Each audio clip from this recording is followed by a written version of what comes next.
Okay, Madam Chair, the meeting is live. Please proceed. Thank you. Good evening, everyone, and welcome to the Paterson Historic Preservation Commission meeting of December 18th, 2023. Can we first read the notice of compliance? The notice requirements provided for in the Open Public Meetings Act have been satisfied. Notice of this meeting was properly given and published in the North Jersey Record and Herald News on August 5th, 2022, and filed with the clerk of the city of Paterson on August 4th, 2022. Oh, I'm sorry, this is the wrong one. Let me start over. The dates are different. Apologies. The notice requirements provided for in the Open Public Meetings Act have been satisfied. Notice of this meeting was properly given and published in the New Jersey Record and Herald News on August 3rd, 2023, and filed with the clerk of the city of Paterson on July 25th, 2023, and posted in the Paterson City Hall immediately thereafter. Thank you. Can I have a roll? Commissioners, roll call on attendance, please. Commissioner Garcia-Leon. Here. Commissioner Ahmed. Commissioner Redmond. Commissioner Simpson. Present. Commissioner Tate. Present. Commissioner Walter. Present. Commissioner Corbo. Present. Chair Rafael. Present. We have a quorum. Thank you. With that, given that we have a busy agenda, I'm going to move our agenda out of order for review of our design review applications this evening. So we are going to focus on the first one that's on the agenda, which, sorry, I'm pulling up the agenda. It'll be the Westside Park design review. So we've had this application come before us, so they're back again. Gianfranco, do you have a report to give us, or are we going to turn it over to the applicant? Oh, I just wanted to make a few notes about the previous planning application. So I wanted to remind commissioners that the Westside Park Improvements Project came before the commission in September of this year for a planning review. The commission recommended to the planning board that the project be approved with certain conditions. I have that paper available for our presentation should we need it. And the next step after a planning review is then the design review. So we have materials that were submitted by the applicants on behalf of the city of Paterson for this review, and those were distributed to commissioners prior to the meeting.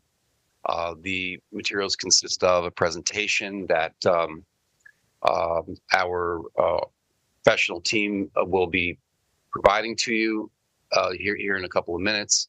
So I'm not going to go into all those details, but we also have had a design review committee meeting to review this prior to the meeting.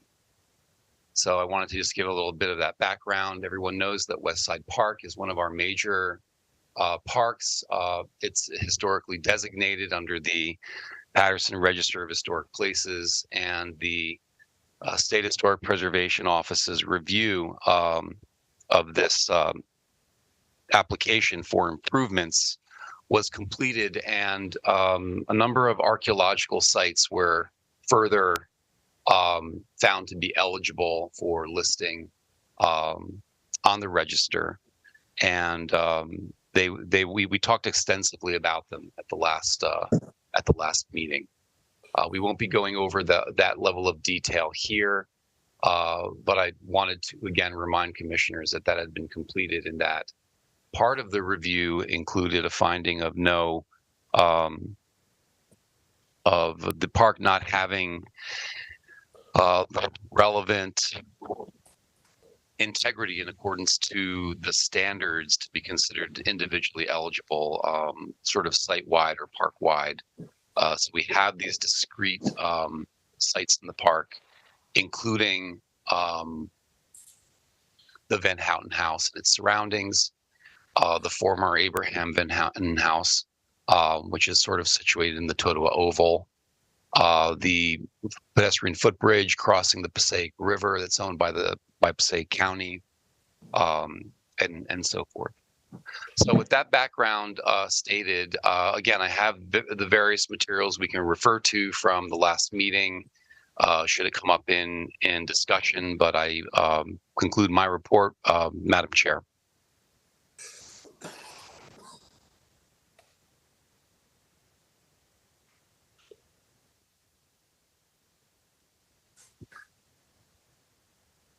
Thank you. Do we have the design review team here to turn this over to? Is this all set up? Well, there's actually a presentation first before the committee report. Well, that's, I guess, what I'm asking. Is that ready to be presented? We're ready. So I've stopped my sharing, so you can go ahead, Emmanuel. Okay, hold on. Can you see it? Yes. Okay. So the presentation I'm going to be going to is focusing on the site furnishing. Emmanuel, just a second, please. Emmanuel, can you just can you state your name for the record and your affiliation, please? Okay. My name is Emmanuel Finge. I'm a project manager with New City Parks. I'm here with Emily Nair, who can also, share some information regarding phasing and other issues you might have questions about. Okay. Yeah. So So Emily and you are both going to make the presentation. I don't know if our attorney is on the line. I didn't see that he was, so I'm just going to go ahead and ask to swear you in. Okay. So Emily and Emmanuel. Emily, can you state your name also for the record, please, and your affiliation? Yes, I'm Emily Nye. I'm Director of Design and Projects at New City Parks. Okay, very good.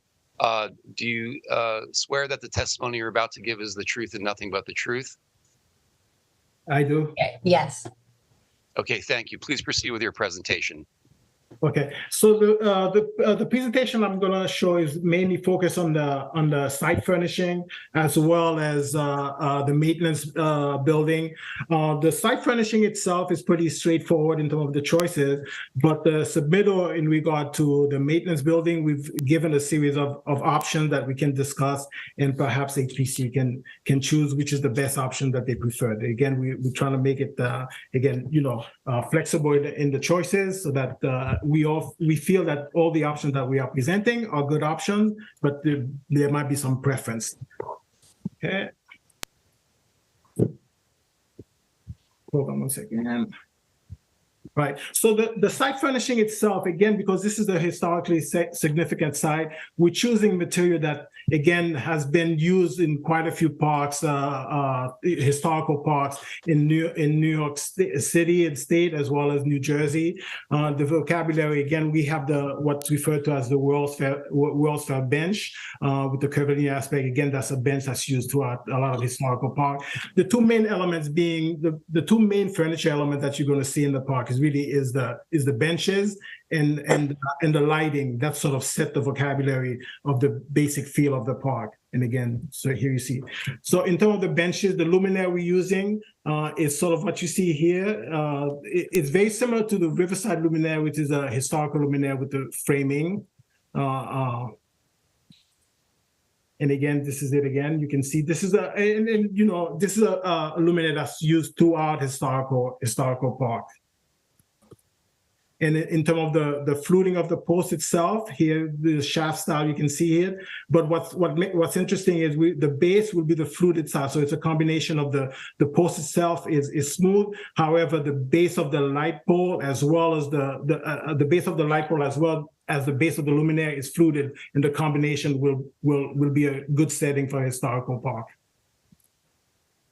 The athletic field lighting is very similar to what exists now. So we're basically replacing somewhat in kind the athletic field lighting. And you can see the bleachers. The bleachers, we are making sure that they are ADA accessible. Now, in terms of the bollard, there was some, in the proposed design, we are making this more pedestrian friendly. So as a result, we are limiting where vehicles can travel. So around the tennis court, you have this main access that's vehicular.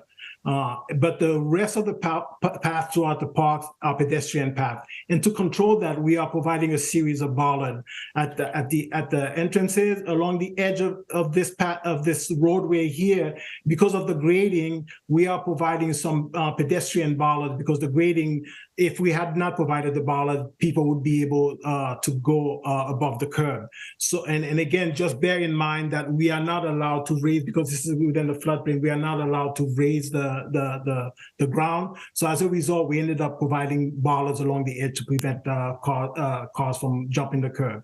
And again, at the main entrances where you have the ADA access, we are providing two removable bollards, as well as at this location. In another entrance here, we are also providing collapsible bollards. So we have the option of controlling traffic for maintenance vehicle. If they need to get to the site, we can have the collapsible bollards, collapse them. And so this is what the collapsible bollard will look like, because again, it's something, in general, the majority of the furnishing throughout the site will be black. However, the collapsible bollard, because it's on the roadway, we want to give people fair warning so that it's noticeable by car. So we are choosing the yellow color.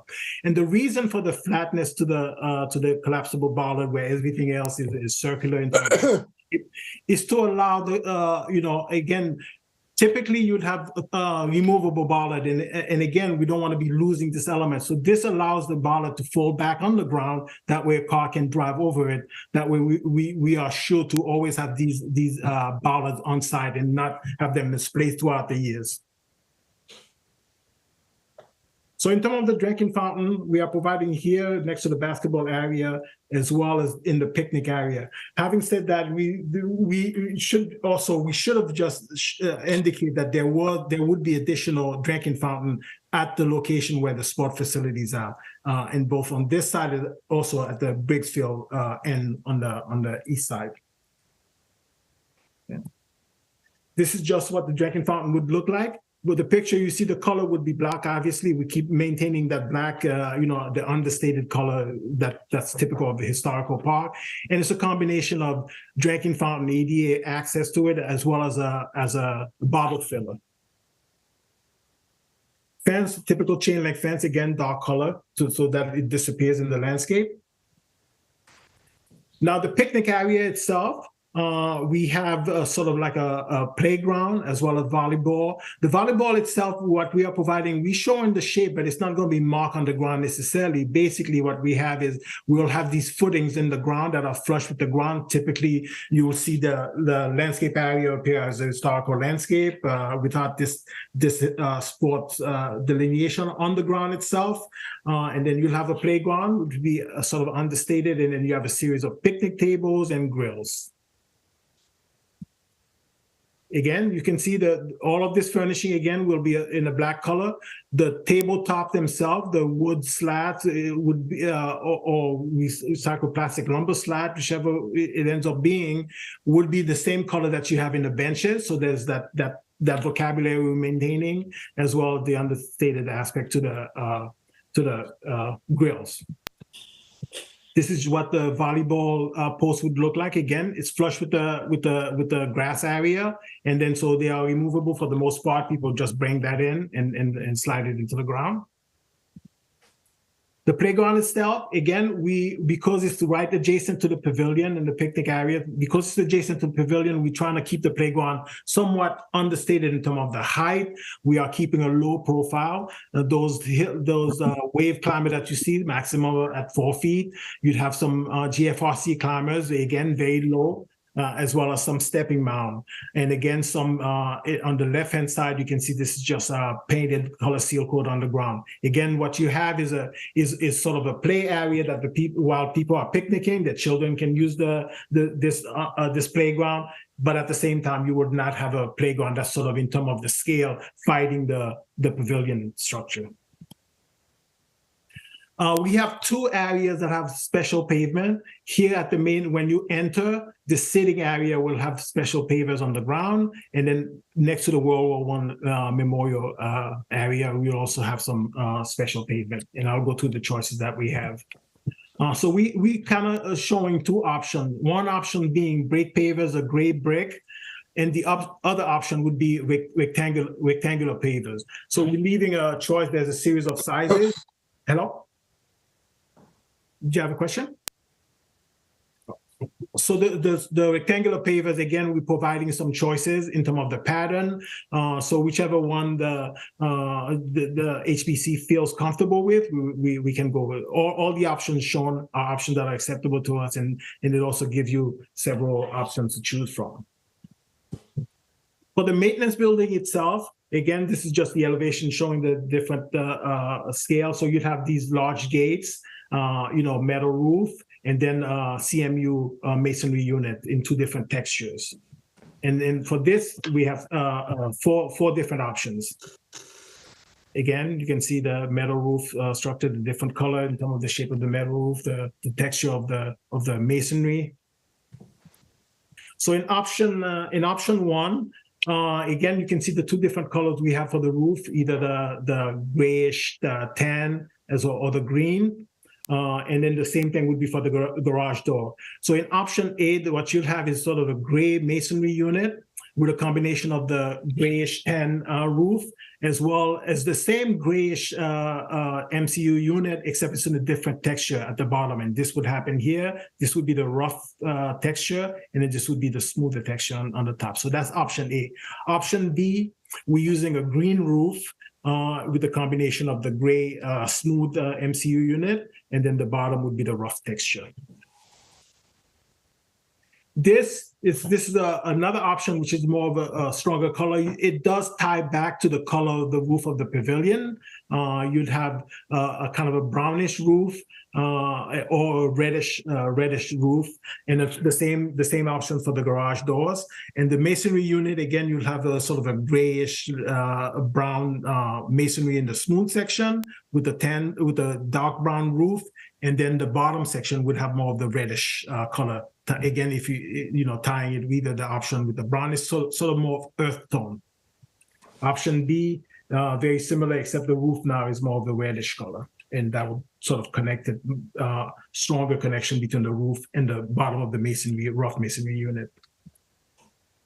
In this option, the roof is more of a bluish gray with a tan, the option B being a more of a tannish color. And then for the garage door, same two options. In terms of the roof, in option A, you'd have the bluish gray roof, more of a brownish masonry unit just for the smooth, and then the rough texture more of a dark brown color.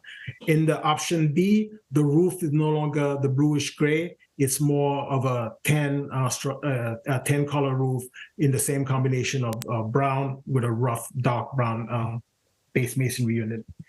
In this option, it's basically a combination of the two. The roof, the metal roof, would have the bluish gray, or the brownish color as the option. Same for the door. However, in the combination that we're choosing, in option A, the roof would be the bluish gray, but the door would be the tan color, and then you tie it to the masonry unit. And in option B, the roof is no longer it's a dark brown in combination with the door being more of a tannish color with the masonry unit. And so that sort of conclude the part of the furnishing that we're talking about. I don't know if we want to talk a little bit about the phasing, if that's something you want to talk about.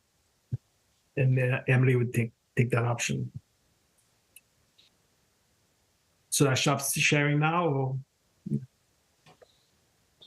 Do you have any questions about the materials or comments? This is Commissioner Walter. We have to have discussions on the combinations, though, among the commissioners, I think. It's not something we can ask you about yet. This is Commissioner Simpson. I didn't see any discussion regarding the entrances, the pillars entrance Yes. and new entrance, what that would look like, what the brick and mortar choices would look like. Yes, we That- will. Yeah, you want to? Sure. That's gonna, So that's part of the phasing. we're going to be working with a historical architect to do those elements. So that will be a detailed presentation that will come, yeah, I don't know exactly when, but in the next 6 to 8 months. So we'll come back with Right. I mean, information about the historically significant features. Yeah. So you're going to come back with another application? This is covering what will likely be included in phase 1. And anything that requires the work of a historical architect would be included in phase 2 to give us time to do that properly. well, I don't think our original planning approval discussed the breakout of phase 1 and phase 2. Please correct me if I'm wrong, Gianfranco. I think. Sorry, say that again, Kenny.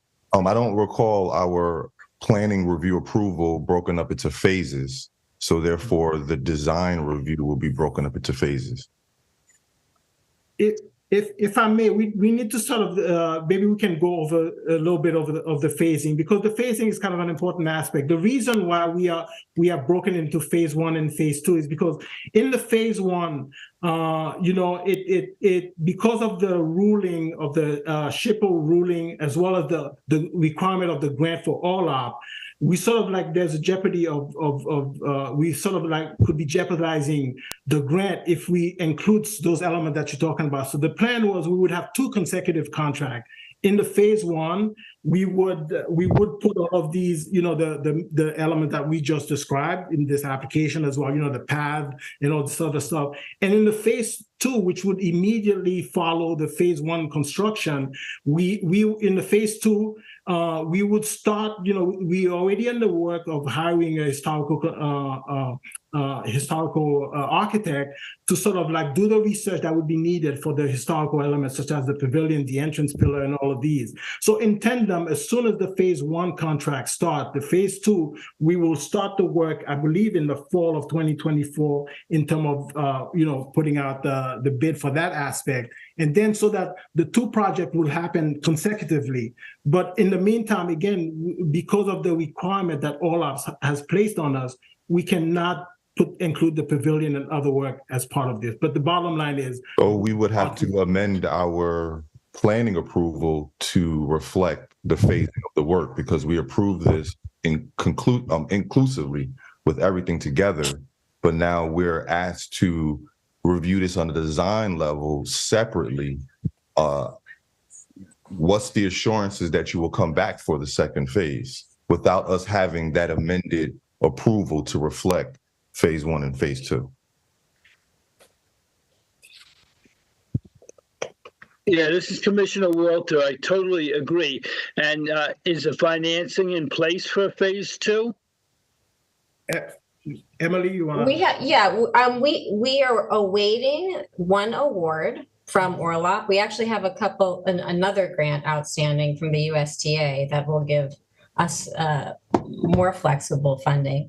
But I guess the way we're looking at this is really a technicality of how the construction contracts would be set up, and not so much about our project priorities. So we'll be structuring both phases with adults, and there'll be more included in 2 than just the historical features. I can just tell you it's fair. One, I think the likelihood of us getting ORLOP is very, very high.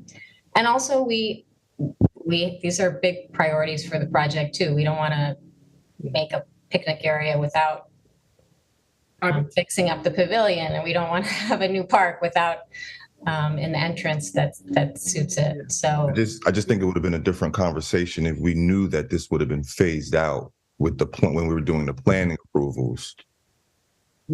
I don't think we should really be separating without it being separated on the planning level, and the planning board and all those approvals understanding that these are 2 phases now. Mm-hmm. So and you would be coming back for a second phase.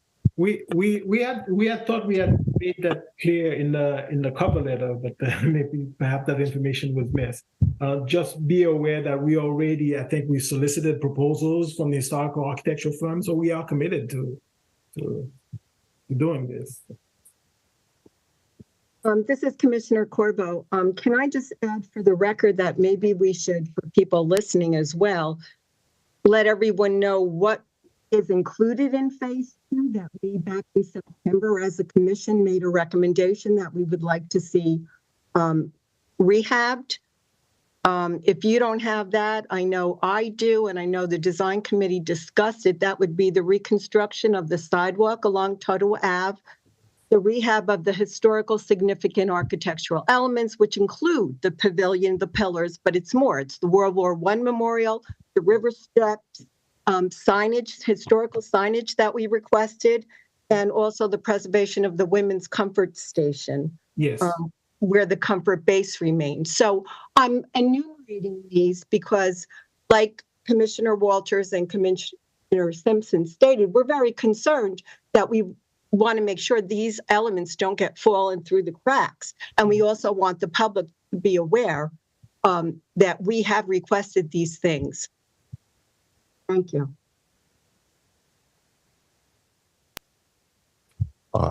I just feel that we need to amend our planning board approval or planning review approval based on this being separate, and also that phase 2 would come back for a design review, because the way we approve this, all of the elements within our approval should have been designed today. I mean, reviewed today for design.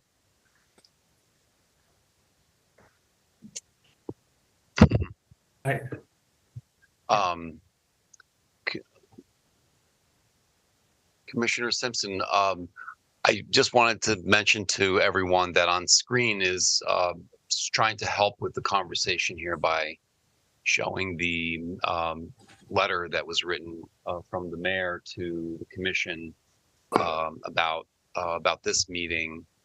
You can see it on screen, and Commissioner Corbo highlighted this part that is highlighted on screen about the various elements that you're referring to.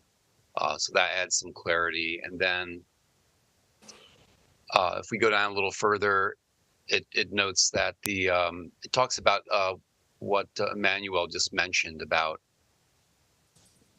the ORLP, which I think maybe Emily should maybe mention what does ORLP stand for, and maybe you could give a little recap so people will understand what we're talking about. And Sure. I think this is a real critical sort of distinction between, why there's phase 1 and phase 2 and why the commissioners are concerned. And I stand corrected, John Franco. I'm reading it right here. I see it. Okay. ORLP is the National Park Service's Outdoor Recreation Legacy Program. It's a federal grant program, and we applied for a $4.9 million grant. The focus of the grant, the National Park Service's interest is in the name, it's recreation. So it does have restrictions on what it can be spent on, and they're simply just not, they're not focused on historical preservation, so they do limit those activities. We expect to find out in January whether or not we were successful. We did apply for another one in another city in the first round. And we did win the full grant request. So we're feeling very optimistic about this. Okay, so if I might ask you a couple questions again to help clarify this. So ORLP is a National Park Service grant program that funds outdoor recreation, but not historic preservation. That's right. Okay, and then some of the funding for ORLP that you've applied for but have not yet received is $4.9 million. But that's not for the preservation elements. That's for what you're calling phase 1, which is sort of stated right here on screen. Right. So phase 1 includes all of these elements that qualify for ORLP but do not impact historic preservation, basically. And, to the commissioner's point, there are a lot of elements that are not in this design review that are historic preservation based.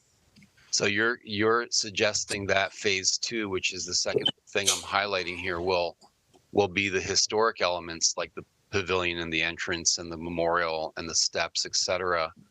And how will phase 2 be funded? We have this phase 1 ORLP that you haven't received a grant yet for, and phase 2 that will contain the historic elements. What is the funding proposal for that, and where is that at? Well, we like I said, we are looking at this as one project, though it's going to proceed in 2 consecutive contracts. So we have a healthy sum, even if we don't get ORLAP. If we get ORLAP, which again, I really think we will be successful, we will have $14 million for construction. So, based on we'll understand some of the costs of these features better soon. But as far as the overall budget, I'm not really concerned about not having the funding for this, because one, we will prioritize it, and 2, we've been very successful in pooling all kinds of resources to get where we are. So I believe, I think, Emily, basically we're saying like we have the funding. It's just like the current requirement with the ORLAP as well. The Section 106 ruling prevents us from combining the historical elements into this contract. Hence the reason why we've broken it into 2, so the funding can happen in the phase 2 because of the substantial amount we will have collectively. Okay, if I may, I'll share another figure for everyone. West Side Park funding figure should be on screen. This was shared with us a while ago at our previous meeting. And you can see there's on the left, we've got confirmed allocations and the amounts. And then there's sort of a total budget. So this might help to, Emily, this might help your discussion to point out, like, the question that I had asked, if you remember, was where is the funding for the historic elements if it's not ORLP? And are you referring to all of these, all of this funding, or like down here, there's state funding, for example, there's Green Acres. Is that where the funding is for the historic elements? I think that, I know they're not specifically named, and that's confusing because some of the ARP allocations and bonds do have specific names. But I think the city has acknowledged that there's flexibility in those allocations. So though you see it says West Side Tennis Courts, we can, or the supplemental TA state funds, for instance, are already flexible. The parks reallocation, already flexible. Additional West Side work, there's this funding can come from any of those sources. Are you referring to, like, for example, I just want to be specific so that people listening can be satisfied with like kind of drawing this out a little bit. For example, there seems to be confirmed allocations from the city for bonds, and tennis courts, and for supplemental TA state funds here that are mentioned in the tune of almost $5 million, for example. I'm sorry, no, I was reading this wrong. Like 2 million, sorry. And then ARP is another funding program that's related to COVID relief, I believe, that's been passed down through the state of New Jersey to communities. And so we've made some kind of gestures about funding these, like 1.5 million additional work, total oval 1.6 million, which is like the athletic fields, basketball court, additional 3.2 from ARP funds, which I believe are already approved by the council as well. So together from the city and NCP, we've got, and NCP stands for New City Parks, in case anyone is wondering. And our representatives are from New City Parks, working in partnership with the city of Paterson, is 5.79 million that's assembled now. So is it fair to say, I think by your answer, that the assembled funding, like once the budget is more settled with respect to the costs of some of these additional historic preservation items, that this is the funding that would be, used? Or yes, those are the dollars that would in part go to the historically significant features. For sure. This Commissioner Walter, I think some of that funding has already been spent, like the total oval. I think that project is done. No, I'm sorry, it hasn't been. That's a separate one, I believe, Richard Walter. Yeah, so we what I think the commissioners are driving at, if you don't mind my saying, is there is some funding in place that's demonstrated in this figure. There is a planning approval that was completed. I'll put that on screen now, and I'm sorry, everyone, I'm just going to go sort of toward the end of this document. This is the planning approval that was forwarded to the planning board by the commission, and the recommendations here sort of memorialize what the commissioners have brought to mind about with respect to historic resources not identified by the SHPO, but not eligible, and then the list is sort of here under recommendation 4. This is what we were just discussing. So, I mean, according to the planning board approval, it seems that the approval and the resolution passed by the planning board, which I don't have to demonstrate, memorializes that this is all incorporated into the plan, and not building these would be a violation of the planning approval. Well, the one thing I would say, the suggestion being that if you have to modify, again, perhaps I'm wrong, if you have to modify the approval that would allow us to do the phase 1, since we'd have to come back anyway for the phase 2 information, I don't know that. Emily, what do you think? Would it be a problem? Yeah, I don't know what that procedure is, but you'd have to tell us what that looks like. Well, can I ask, you've mentioned sort of vaguely that you've already solicited proposals from architects. Is NV5 going to be handling this, the historic parts of this, or is it another architecture firm that is more specifically familiar with rehabilitation of historic features? Oh, another architecture firm. It's another firm. We reached out to 4 firms that were recommended by Hunter that specialize in historical architecture. Okay, that's great. So what can you say on the record about when these firms will be hired? I think within the next month or 2, we'll be ready to proceed with that contract. So that's January or February? Yeah. Okay. And I believe also, if I could go back to the letter,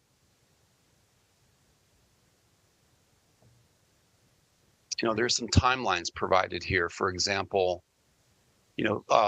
phase 1 is something that you're doing design review for right now that would be ready to go out for bidding in February. That's noted here under letter A. And then you get started in spring of next year and complete like a year later, 2025. And then phase 2, it says here, will go out to bid in the fall of 2024 and conclude in spring of 25 at the same time as the phase 1 contract. So if you were to hire in February, and then they would mock up designs and come back for a design review, what do you think the period of time it would take to do these items between February and in the summer, so that you can go out to a construction in the fall? Yeah, I think we'd like to, in general, it's better to go out if we could go by December of 24, earlier is better. But that seems like enough time to go through the process with you and the architects. Okay, and the proposal here under phase 1 and phase 2, or will they be two different contractors, two different bidding phases because the funding is sort of separated? Exactly. Yes, there'll be two different contracts. Okay, that sort of makes sense. Gianfranco, so Yes. back to my original question, wouldn't it be more appropriate to amend our planning board approval to show that there's two phases so that there's a design review for phase 1 and there's a design review for phase 2? Because as it stands now, all of this is under phase 1. Yeah. And therefore tonight we should be design review for everything. Commissioner, are you asking me a question, or? Yes, I'm asking, is that procedurally correct? Well, there's been a legal process to get the planning board to vote on the project as it was presented, and all of the, as I sort of mentioned here, by showing the planning review document, like the same presentation that the HPC received was provided to the planning board, and the HPC responded to the presentation and sent these comments. All right, so the comments are all inclusive of the total presentation to the planning board that they memorialize with their approval. So I think my recommendation is to make note that the presenters here are under oath. We're drilling into some aspects of the project in terms of this phasing. That's sort of seems to be a little new for everyone at the commission level, but all of the stuff that they're talking about is wrapped up into the one approval. And I was trying to make a point before that I don't think it's possible to amend our planning recommendation, because it would require a whole nother planning review process at the planning board, and I think that that's sort of beyond us. That's beyond our purview to insist on that. However, with that said, I'm trying to say that I believe this is binding. It's binding through the planning board's review and memorialization in their resolution, which I did review. I don't have it to show tonight, but I did review that. And these recommendations have been adopted as part of the approval. So they're kind of binding in that way. Whether they're phase 1 or phase 2, they still have to provide them, basically, is how I would answer you. Okay, thank you. So, I mean, we were trying to get on the record here with the letter that we were looking at, also with the testimony about like the hiring of the architects, the additional review coming back to the commission for, go back to the letter. Going back to the letter here. Coming back to the commission, providing a start and stop beginning of phase 1, beginning of phase 2, separate bidding processes has been like memorialized here in this letter. And some of the questions I've asked and some of the answers we've received sort of tries to lay out how they're going to proceed with pieces. I think Emily and Emmanuel, the concern of the commission, if you'd like to make comments to this, is that the funding is in place, that these items, are clearly like kind of established, that they are memorialized and must be done. Yes. And to have your to have your statements here support that you will proceed with these, because having just part of the design review and not all of it is somewhat disconcerting for some of our commissioners. But again, as you mentioned, we memorialized that this would be. So if the approval for the entire thing comes as one, our intent is to come back. I mean, that's as much as we can promise. And the funding is in place, that we're talking. Okay, Commissioner Simpson, is there any other questions on this line? I know that There are other concerns about the county's involvement that was also represented here under D on screen. Mhm. Yes. I'd like to know if has there been any draft shared service agreements with the county discussing the sidewalk? Well, Oh. go ahead, Emily. Oh, no, I don't know if there's a draft in place, but I know that they intend to make this agreement. Right. This is something that perhaps, I mean, we have, this is something that probably should be requested to the administration to, answer specific questions that have come up in this design review that can be answered in writing back to the commission, if I could recommend that, Commissioner. Yes, because based on what I'm reading, they're basically saying that they're taking the responsibility of that away from them and pushing it back to the city. And if I may, sorry, this is Kelly here. So just for clarity, I was sitting in the meeting on behalf of the county and administration with our engineering department when there was an ask made and discussion about the sidewalk. It was more of like information and questions, but there's nothing formal in process. And I believe even at that time, the county said that this would be on the city to cover cost. Yes. But and Kenny, I don't recall, because Kenny also was sitting in on this meeting, if there's anything else in addition that has happened or occurred thereafter. I have not heard anything else since that discussion from either party. Your recollection of the meeting is the same as mine. So with that being said, if there isn't an agreement or some type of draft agreement, the responsibility would still be on the applicant to fulfill that requirement. Yes. Well, just to be clear, that the applicant in this case is the city. So it's just this is a question of how it gets done, Right. not so much, And I think how does the work happen? You're correct. Yes, Yeah. you're correct. Yeah. And we've had discussion regarding that with the city already. So the plan is to go through that shared agreement process. Yeah, and we did hear that after, as a follow-up to that meeting, that was, we were told that was the decision.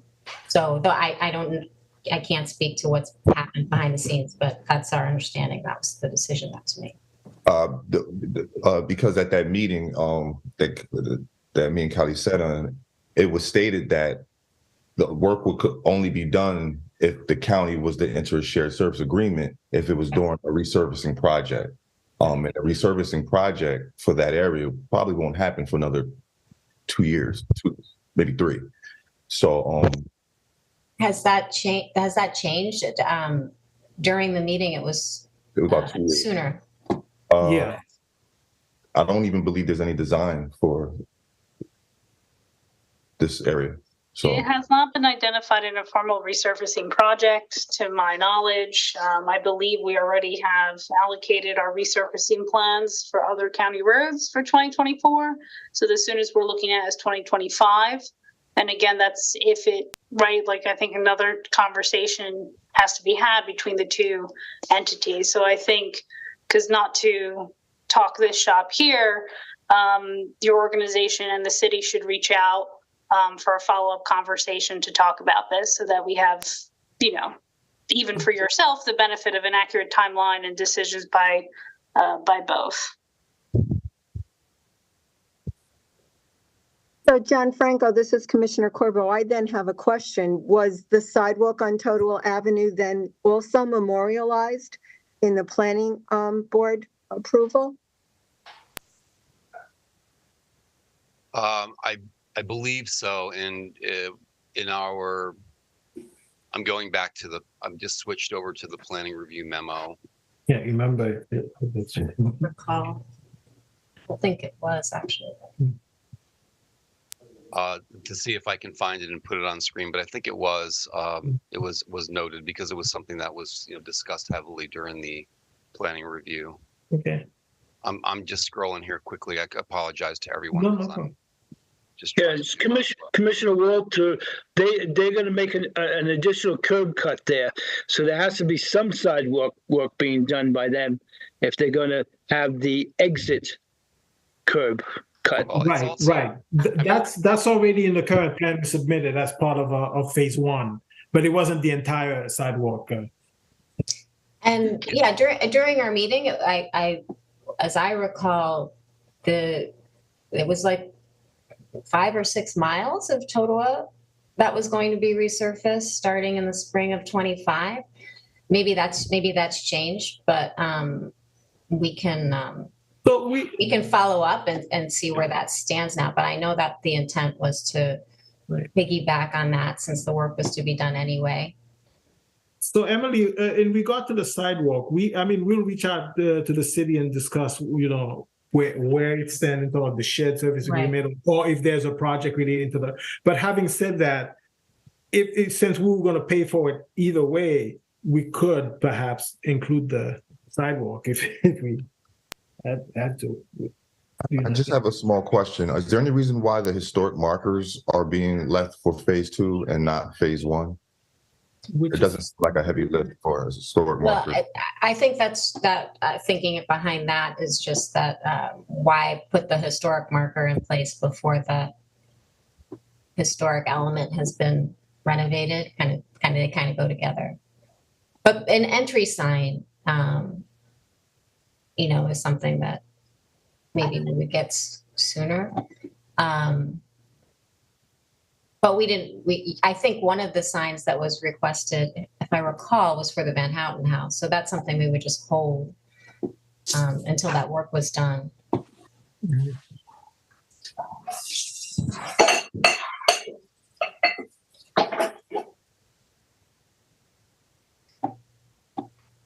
Okay, I think we got to move on because I'd like to get into a discussion at some point about the elements that we're reviewing today. Yeah, I just want to mention one thing. We have it on screen now, about the Van Houten house, and this is a similar topic where I'm not sure if Emily or Emmanuel have any further information about where this process is right now between the county and the administration.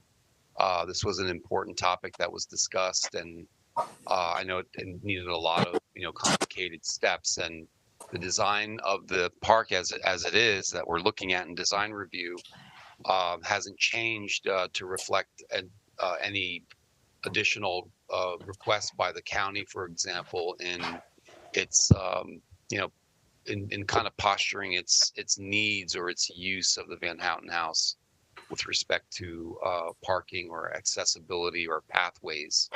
And thinking that this conversation would have gone forward a bit would have maybe driven some of those other smaller design related conversations. Do you have anything you can tell us about that? Oh, we do not have any updates on that. We haven't heard anything further about. Okay. That's something that we should, I think we should direct to the administration, I believe, then. Commissioners. Yes. Okay. Do you want me to speak about the Van Houten house? Gianfranco? Yes. You have an update? Sorry to say, the update is that there has been no further movement by the city to enter into an agreement with the county. And we've been waiting on the city for further discussion and for our legal departments to move it forward. There was some research with Green Acres just to see if there was any restrictions, but that now has been quite a bit ago. So there is currently no movement on any transfer of property, nor has there been discussion about the boundaries and project or how the project would affect the Van Houten house. So, thank you. So if there are no further questions, should we close the Q&A portion? Yes. Yes.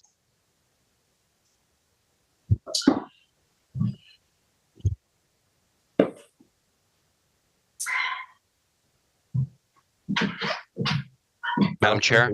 So, Shop Chair? I did say yes. So All right, we will close this portion out thank you for your presentation and taking the time with the commission. At this time, commissioners, I guess use the hand feature so we can call upon if you have any comments or you want to open the floor for discussion. Now would be the time. I'm sorry. A point of order. We need to put a resolution on the floor in order to have a discussion. Is there a resolution for this? Yes, there's a resolution prepared. It's resolution 23-12, which is a design review resolution for the. Hi, Maya. How are you? Everyone hear me? Yes, we can hear you. Okay, sorry. I was Tomorrow, having. what time are we going to get together? Can someone go on mute, please? Okay. Do you want to meet here at your house or somebody else's house? It's Richard Poulton. Can someone mute him, please? Oh. I'm trying to find him in the list. Hold on, sir. Thank you, Richard. Okay. Sorry, Okay, please read so the statement we of have purpose.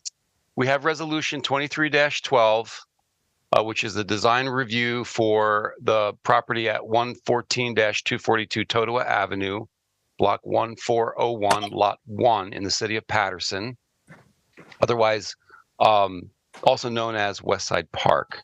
So the design review is a partial design review and follow-up to the totality of the project presented at the planning review meeting that was held at the HPC's regular meeting in September 2023 and forwarded to the planning board. All right, do I have a motion on the floor to Make the motion. have a second? Second. Motion by Simpson, second by Corbo. Question on the motion? Yes. Madam Chair, just two things before we do have a committee report. We did have a committee meeting. I would like to go over that committee report with the board. But before we do so, I just want to state for the record that there shouldn't be any final approvals of this project until the design review of phase 2 per the applicant's letter is received and reviewed by this board, if that's acceptable with the group. So that can be memorialized as part of the resolution. Thank you. I'm sorry, if we don't get approval for this portion, are you saying we have to wait until phase 2 is also? No. I said the final approval for the entire project. Once you start construction, do all that is a final approval, but you won't get a final approval if you don't come back, at least for the design review of phase 2, and we properly vet it and give you the go-ahead to do so. That's fine, but do they need approval to do contracts and stuff now for phase 1? Well, we often do sometimes a series of certificate of appropriateness letters as a project sort of goes on in different phases. When we have large projects, that's not an unusual administrative practice. Your review your review can be, again, like to the Commissioner Simpson's point, this resolution can memorialize that this is a partial review and all of the other facts that we went over in detail would be also included in that to lay down and make certain as you're voting on this that it will make clear that there's additional work that needs to come and that these this work will come. So I think that can be part of this resolution. Right. Yes. Okay, but we can approve phase 1 today with the stipulation that they have to do phase 2. That's the idea. Yes.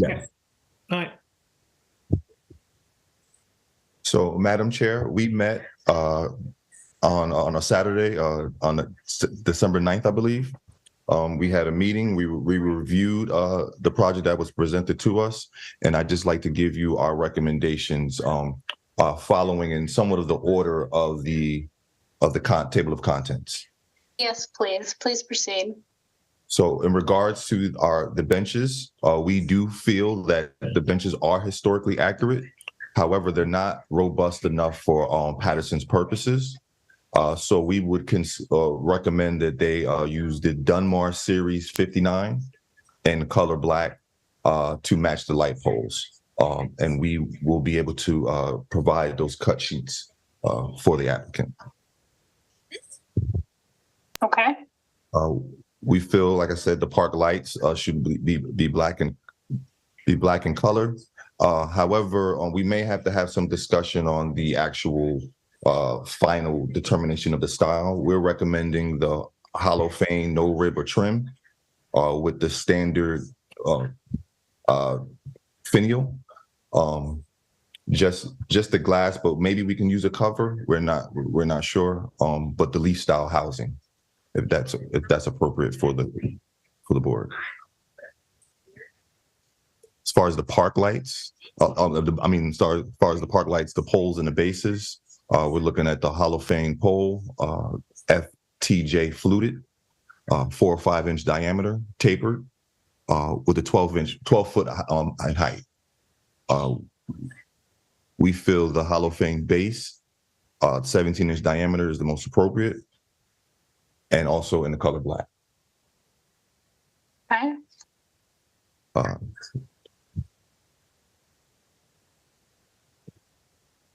As far as the athletic field and bleachers, we approve that as proposed. The bollards, we approve as proposed. However, we ask that the color of the bollards be black, and the collapsible bollards are in yellow. For the drinking fountains, we approve as proposed in color black. The chain link fence, we approve as proposed in color black. For the picnic tables and the grills, we like to have some consistency with the benches. Therefore, we're recommending the Dunmar Series 59, also in a black color. We also the grills that were presented are approved as proposed. The volleyball court is approved as proposed. The playground near the pavilion is approved as proposed. And I would like to make note that the pavilion will be a part of the Phase 2 design review. The concrete pavers, we approve as proposed. And the maintenance building, we approve as proposed, and we are recommending the color of green and tan variation. I believe that may be option 3A. Option A. That's the one with the green roof, right? Is that what you're getting at? Yes. Yeah, I've got that on screen. I've tried to highlight that section here. Sort of like it's a very kind of neutral concrete color with a green roof, and then this what do we call this? A tan or a mauve kind of door, I believe, rolling door. I mean, the garage doors here on screen. I'm trying to highlight it. I'm sorry, it's not working for me, but maybe we need to clarify this. Like on screen, you'll see the drawing of the maintenance building, and there's a 2 color scheme. So picture this with a green roof and the doors being the kind of tan color or grayish color under option that's here at the bottom left. Or should it be the other way around? Green doors with the option A roof?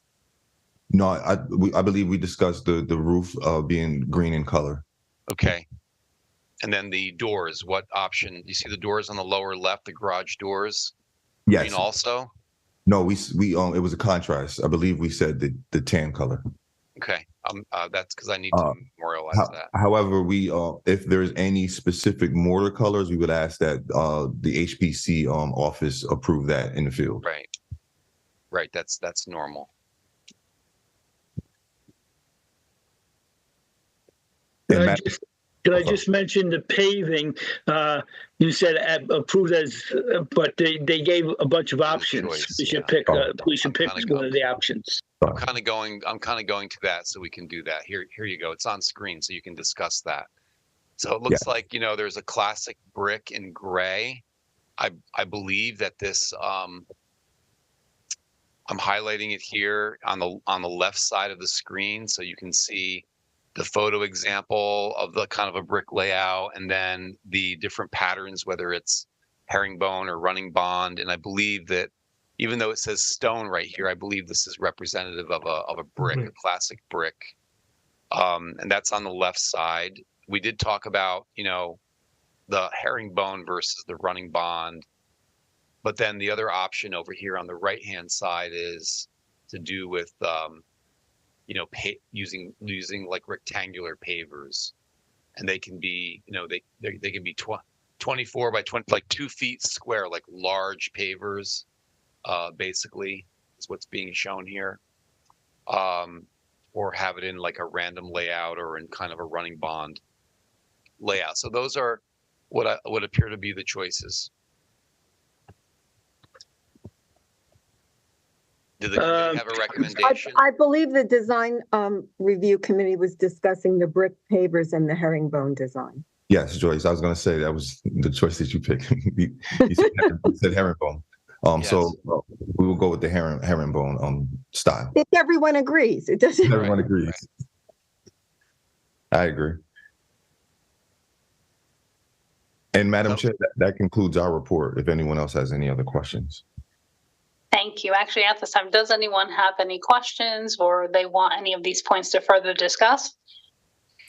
This is Rich. I just want to put it on record that I'm very disappointed on the lack of parking. If you're closing off all the roads and nobody can park on the roads, you don't have enough parking there for when people come for a game or if they're going to play tennis.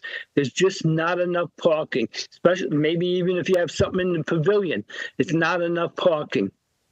We do have parking next to the tennis court, and I believe we're putting the same amount. And also, we are striping additional parking on the street, which aren't there as additional parking. Still not enough parking. I mean, what do you got? What do you got by the tennis courts?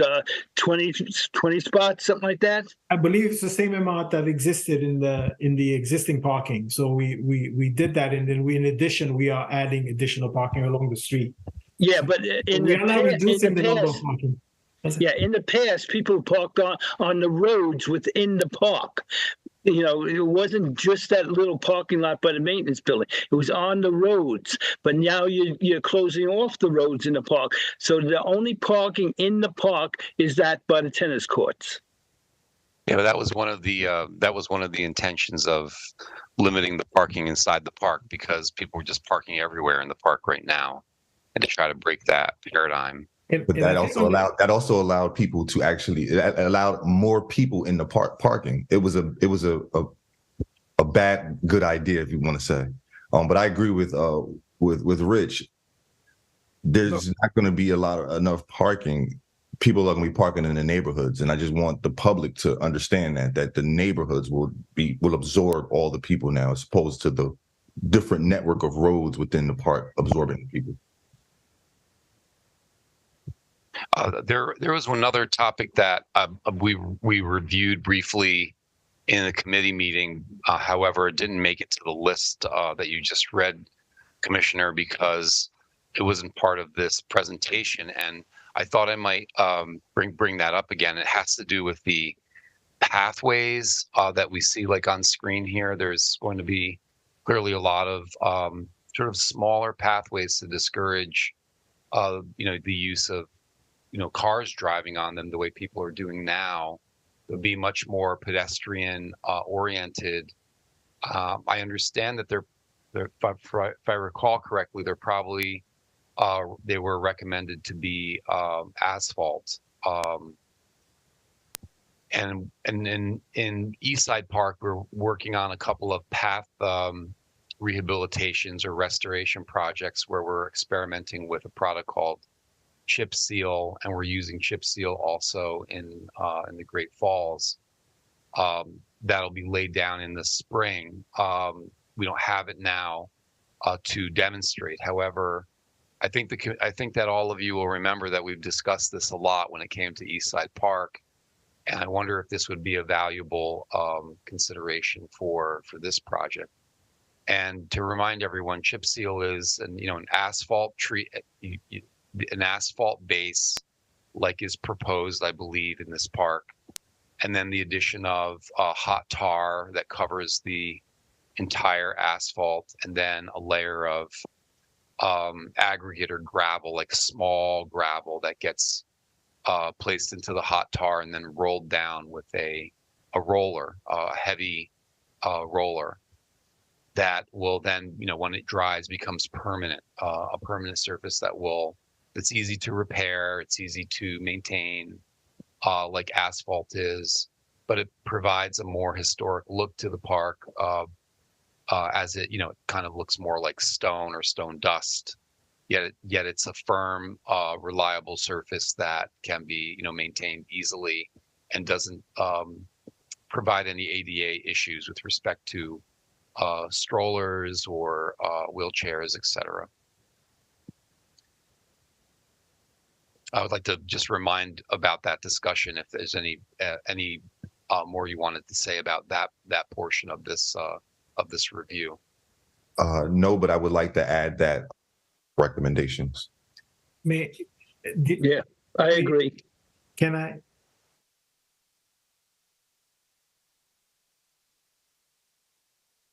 Of the chip seal asphalt base, in doing our budgeting, this would, I don't know how much it would increase, because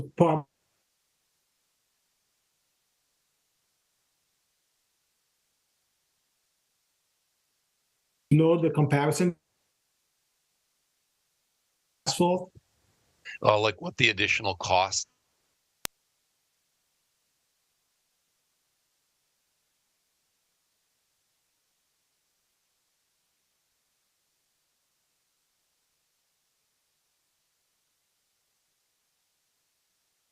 Been driving at. It's not been.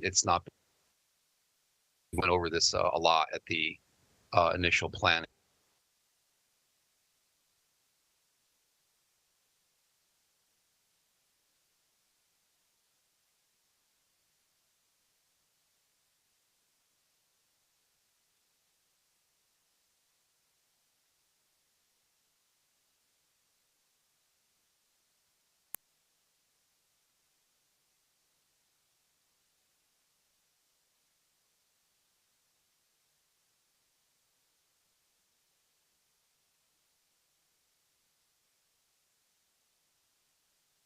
Road that goes past the house.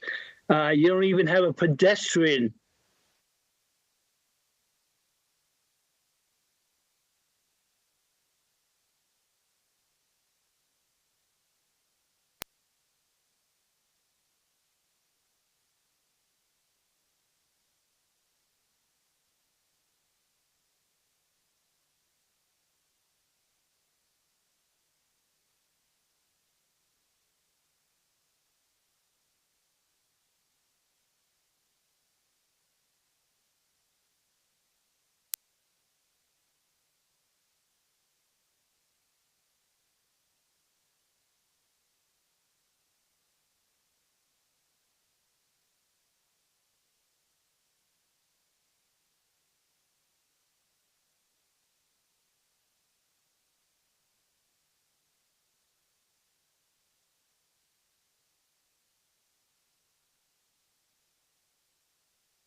Madam Chair, the meeting is now live again. Okay, thank you. We were at the point of finalizing the conditions. I believe there was a question on the floor, which I believe was discussed. So if there is nothing further. Actually, I do have a question, or perhaps it could be a comment. In the selection of the benches that the commissioners have chosen, and I did take a quick look on Google to the Dumont Series 59 bench. Is there no problem, because in some locations where we're proposing fence, there's no shade. Is there no issue in regard to them being in the sun when people are sitting on them because they're metal? Because that's usually a problem in park where not all the benches will be under trees necessarily. Yes, we have that same type of bench in our other parks, and it's okay. Okay. Yes, it hasn't been an issue. Thank you. Okay. So this is time for the commission. So there should be no further comments from the applicants and such. Okay. And anyone present. So for us to continue, we'd like to do a vote on the motion. Gianfranco, can I have a roll call? Yes. Commissioners, this is a roll call on the motion that's on the floor for conditional approval of resolution 23-12 for this design review. This motion also incorporates the recommendations of the design review committee that were read off in detail by the chair of the committee, Commissioner Simpson. If there are no further comments to or changes to those lists of conditions, that's the list that you're voting on. And we're also memorializing in the resolution with respect to the separation of the phasing of phase 1, phase 2 design reviews and the responsibility and requirement for the applicants to come back for phase 2. And we're also making a suggestion for the commission's preference for chip seal to be added as a final finish for the walking surfaces and pathways throughout the park. So that's the summation of the resolution. Roll call. Commissioner Garcia Leon. Yes. Commissioner Ahmed, absent. Yeah. No. Yes. Okay, you're here. Okay. Commissioner Redmond, absent. Commissioner Simpson. Yes. Commissioner Tate. Yes. Commissioner Walter. Yes. Vice Chair Corbo. Yes. Chair Rafael. Yes. Motion carries.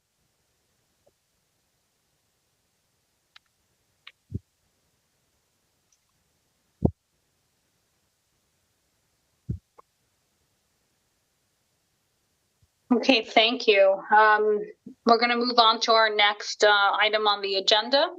It'll be for 26-28 McBride Avenue Extension. This is in the Great Falls Historic District. This is another design review application for a new 3-story parking structure for support of the Alexander Hamilton Visitor Center to be constructed in Overlook Park in 2025. This will be presented by the applicant and the owner of Paterson Parking Authority and developer Devco. Gianfranco, do you have a summary or a brief before we turn it over to the applicant, or is the applicant going to be present this evening? Actually, the applicant is not present for providing a presentation this evening. The weather conditions that kind of pushed us to have this remote meeting also caused other issues with respect to being able to attend tonight. So they respectfully asked to be excused from attendance. I do know that the design review committee met and discussed this application at length with respect to being ready for this review.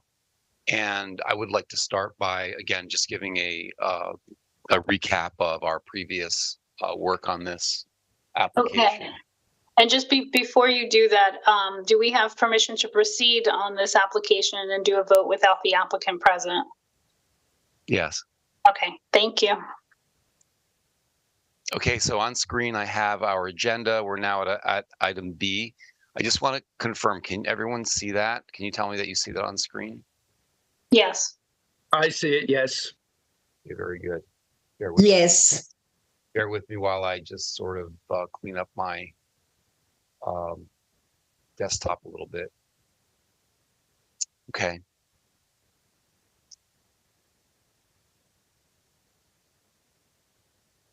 So just recently at the last regular HPC meeting,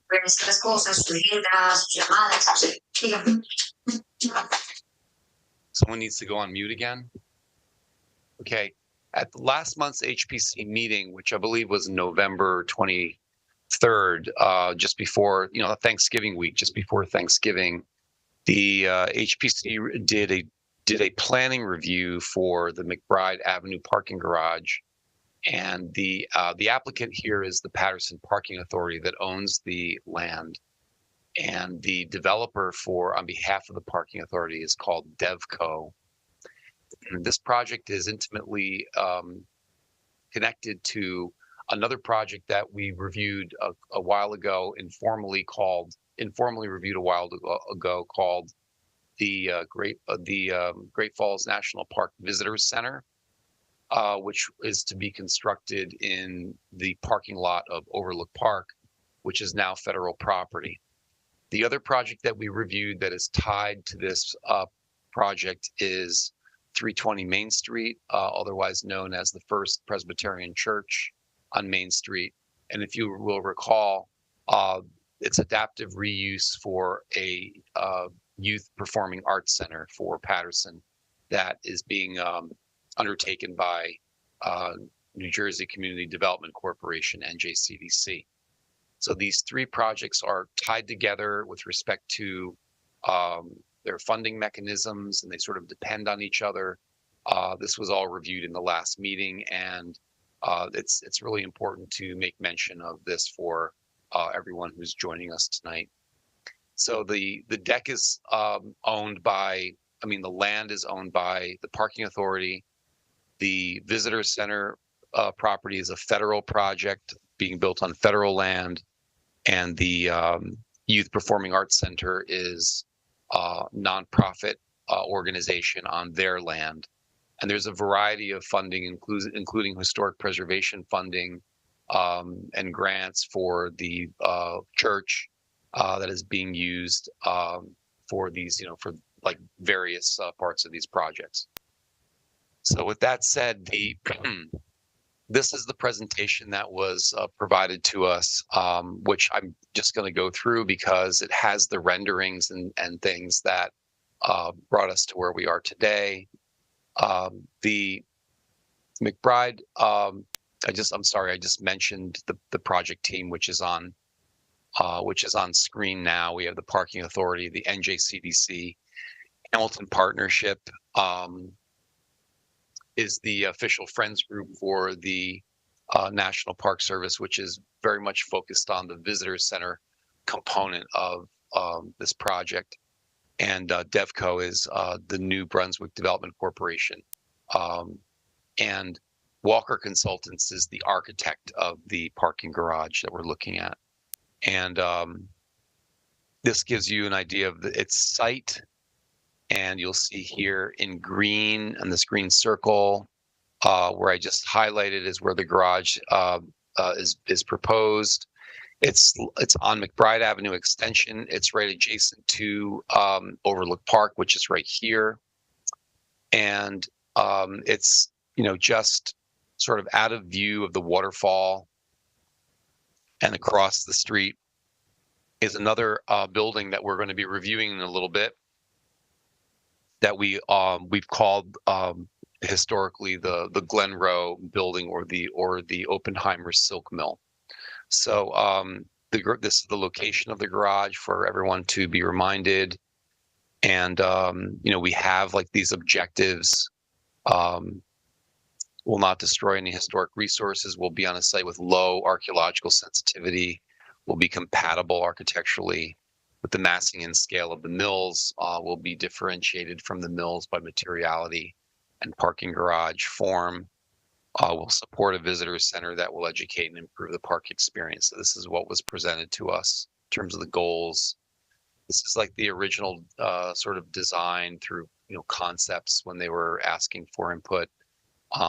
with respect to what might work or fit into our historic district. And they got away from that concept and went much more toward the building being purposely built as a parking deck and not masquerade the building as like a mill. And that was sort of memorialized here on this slide.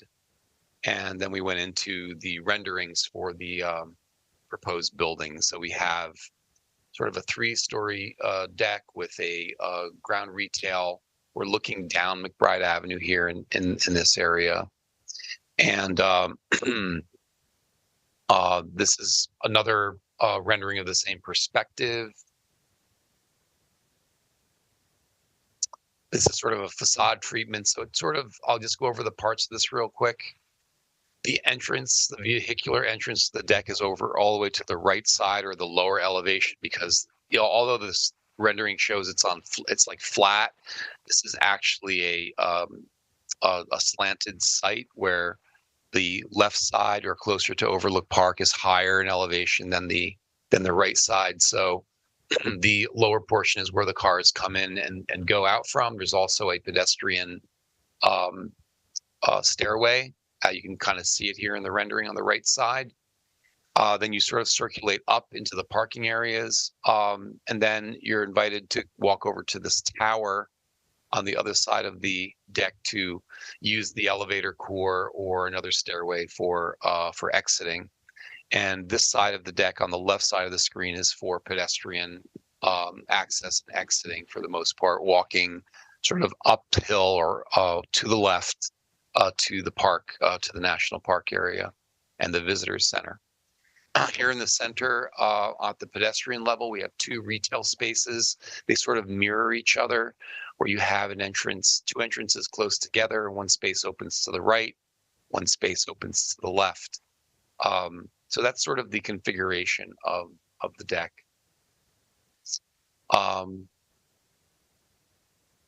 We just saw this perspective. This is the opposite perspective, looking from the vehicular entrance, sort of uphill or like toward Overlook Park. And you can see more clearly here some of these elements I just described to you.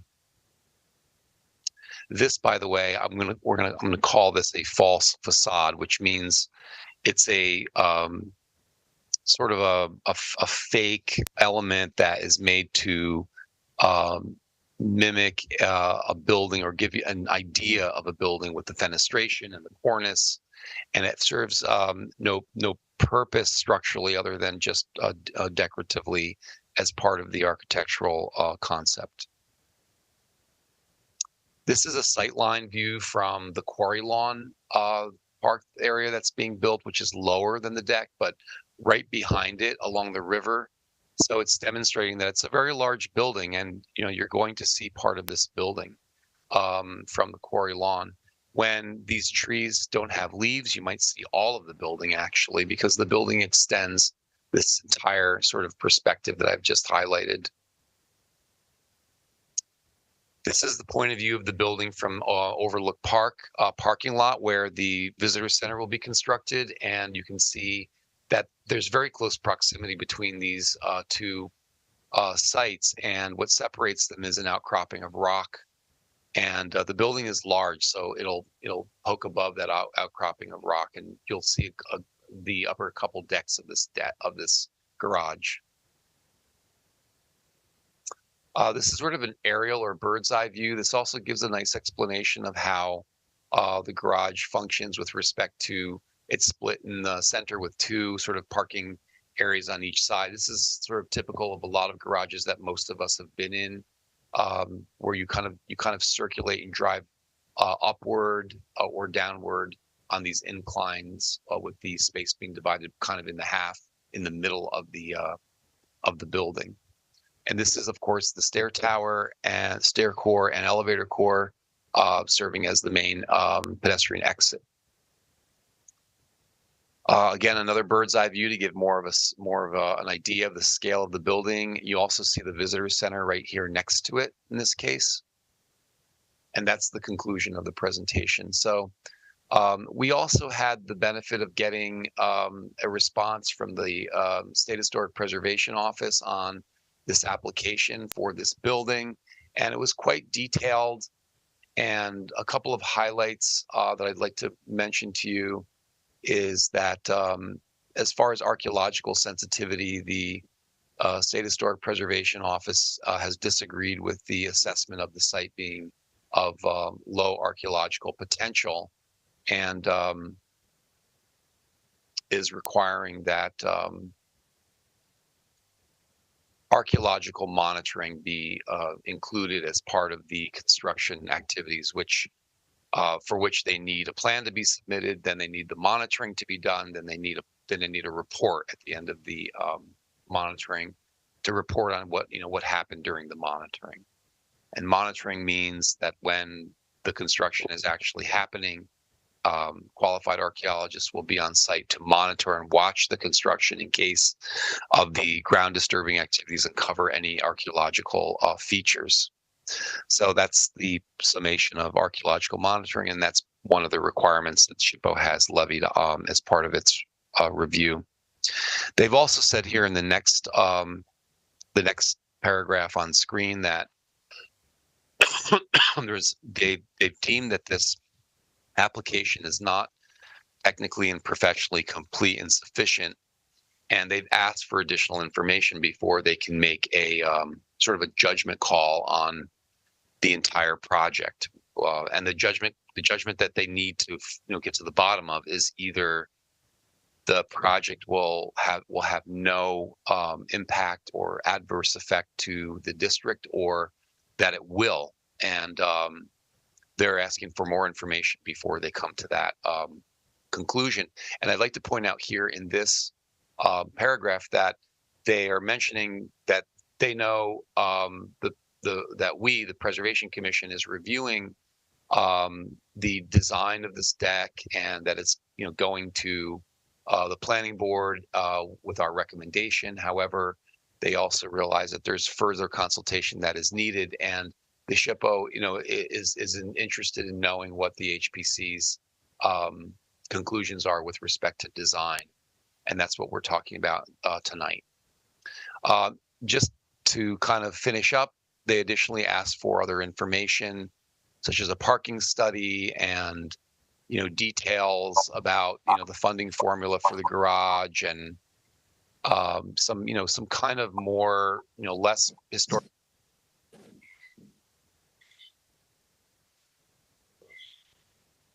Don Frank, you went out. Yeah, I can't hear him. How's that? Yes. Could you repeat what you just said before? Additional alternatives? Yeah. So they're looking for a parking study, details about funding. This will help them understand the building in terms of its size and its scale. They seem to mention in this letter that they have concerns about the scale of the building, but this information was not provided in the application, and it might be useful for them to know this before they're able to render a decision, as I mentioned before. And then here, maybe a little more for our consideration is additional alternatives. If there are other alternatives, a smaller or shorter parking structure, meaning like less massive, basically, or if there are other alternatives that were explored. And then here at the bottom, sight lines studies illustrating what the garage will look like from different locations in the district. I think in particular they might be asking for how visible would this deck be from the higher elevations, like Mary Ellen Kramer Park or the Falls or this park area. So I wanted to share that with you and with everyone, that SHPO is also going through its formal reviews while we're doing ours here, and they'd like to hear from us. I just have the plans here that I won't review, but in case anyone has questions, we have the architectural plans, which includes the the facade rendering. So this is what the architectural plan for the proposed facade looks like.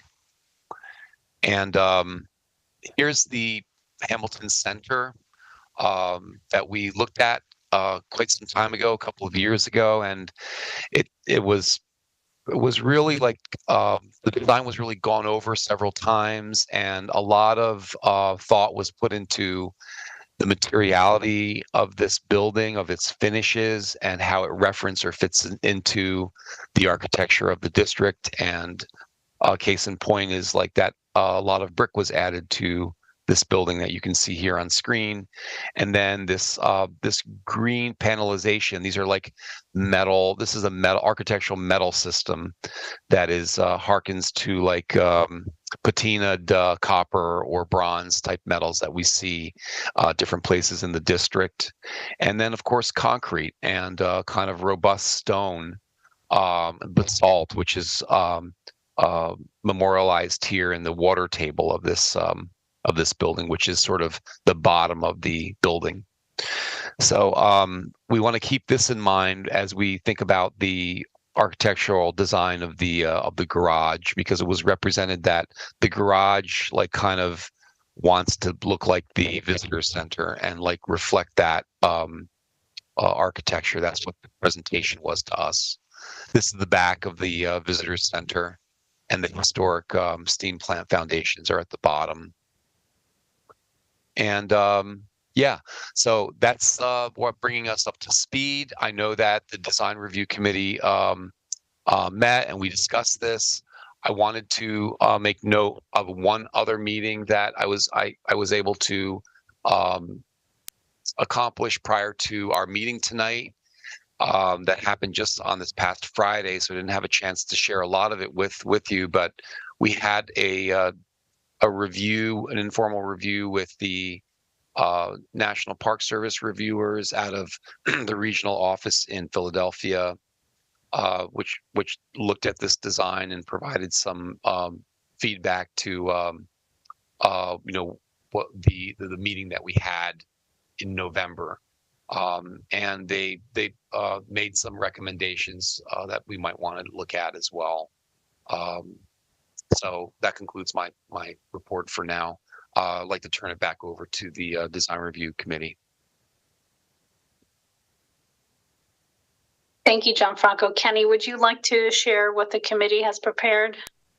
Yeah, sure. Should we do that through the resolution, or should I do that as just a separate report and we're not going to vote today? Good question. No, you know what? Let's do the statement of purpose. Let's read the resolution. Sure. And then we'll open up for questions in your report. Yes. Okay. So we have a resolution prepared, resolution 23-13. Hold on, I'm getting my papers together here. So this resolution is a design review, memorializes a design review for the property at 26-46 McBride Avenue Extension, Block 4601, Lot 3 in the Great Falls Historic District. Proposed parking garage on a current vacant or surface parking lot, actually. And again, I mentioned the applicants, and that's what the resolution is memorializing. Okay, do I have a motion? Make the motion. Do I have a second? Kenny. Commissioner Simpson first. Second. Commissioner Corvo second. Discussion. Question on the motion? Yes.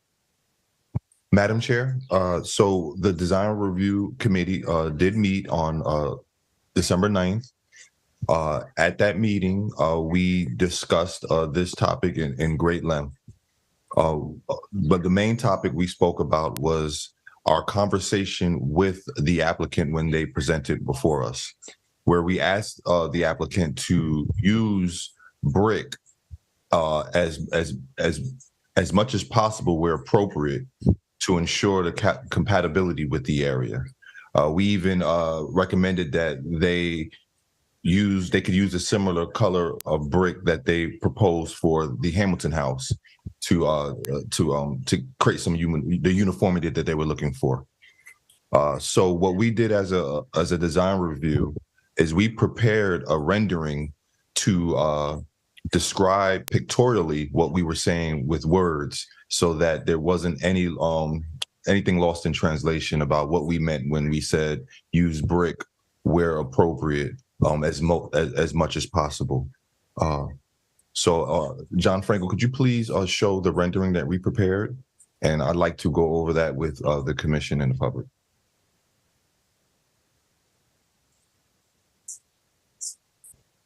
So what the design review committee is proposing that first the applicant remove the false facade of a house, which was directly in the middle, I think between right where John Franco has the square. We're recommending that they remove that. It's not necessary, and that they add pillars along the facade of the garage, evenly spaced, with the brick material. We're also asking, where we've outlined areas of red, that those be replaced with a brick or brick veneer. As far as the windows and the windows and the window treatment, they did not propose any window types. So we believe that that could be handled administratively through the HPC staff. And if anyone else on the design review committee, did I leave anything out in this conversation, or is anything different than what we're proposing on the screen from the conversation? This is Rich. That's exactly what the design review committee, but I'm seeing that John Franco added a C option, which I'm sort of liking a little better. Okay, so I also wanted to point out before that one, Commissioner, that you see these little down here on option on B, these little fences. Yes. Replacing the smaller, like odd areas of brick. So this was something else that I'm not sure if you wanted to comment about that. Yes, that looks nice, and that's an option too. If I had to choose between the top rendering or the rendering A or B, my preference would be B. Would you like me to talk about C? You can. Can I just interject? Just for clarity, the design review committee, I believe, at that time of the meeting was choosing option B. We had not seen any other renderings other than A and B at that time. Yes. Right. So the C, which I'll show on screen, no one has seen this. This is something that I mocked up to demonstrate to you, that came out of the design review discussion with the Park Service reviewer. We were trying to have or schedule this discussion for quite some time. It's just that the scheduling didn't work out, and so we had it kind of late in the game. I wasn't able to have the discussion and then share that with you at our committee meeting. So I thought this might be a way of doing it, just to put it into discussion. It's pretty straightforward. This bottom Google Images photo that I clipped out, giving credits to Google here for this, was specifically referenced in the discussion by MPS staff. This is a parking structure at the University of Kentucky in Lexington that has a sort of a terracotta screen across its entirety. It's just a sea of this terracotta, like open tile. And for lack of a better word, we'll just call it tile for now. But on the image on the right side, you can see a kind of detail of it. And these are, it's sort of unknown by looking at this how this even is put together. If it's available, it seems pretty certain that it's some kind of masonry product, and it just blocks 3 levels of the parking deck and turns it into kind of a screen that hides the parking altogether. It doesn't give any reference to architecture, and I don't know if this seems to be appropriate or not, but this was the recommendation or kind of contribution, I would say, to the discussion. So I'm just showing this to you. This also, to me, looks very expensive. And I know this is a big concern of this project is cost. And I just am putting it up here because it was something that we shared. And I thought this mock-up was a quick way of demonstrating like what we talked about at that meeting. So if you choose to further discuss it, that's up to you. But I just want to make it clear that there's not an obligation that HPC adopt this. It's just it's input from the NPS that I just wanted to make sure that you had. Yeah, the only thing I would add to that is I would put some kind of topper on top of that, you know, to sort of give the lines of the tower on the left has that some kind of topper on. I don't know what it actually is, but yeah, that's what I would just add to it to tie it all together.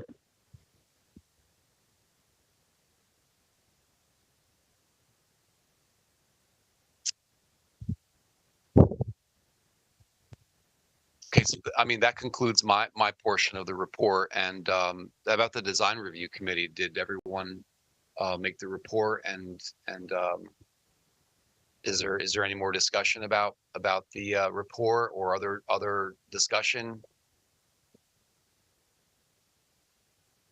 No, I don't have anything. That concluded my report. Unless anyone else has any questions or comments. I'll see nothing further. Can we have a roll on the motion? Which includes the design review committee's comments. Yes, so to be clear, the resolution that is on the floor is conditioned upon the suggestions of the design review committee. Okay, and roll. No, before we have a roll, I just want to say I'd like to see better than design review. We didn't see that at the design review. So I think we should consider a little more discussion about C, if people like it or don't like it. And, you know, before we make a commitment to maybe we should propose C and let them talk us down to B or you know, something.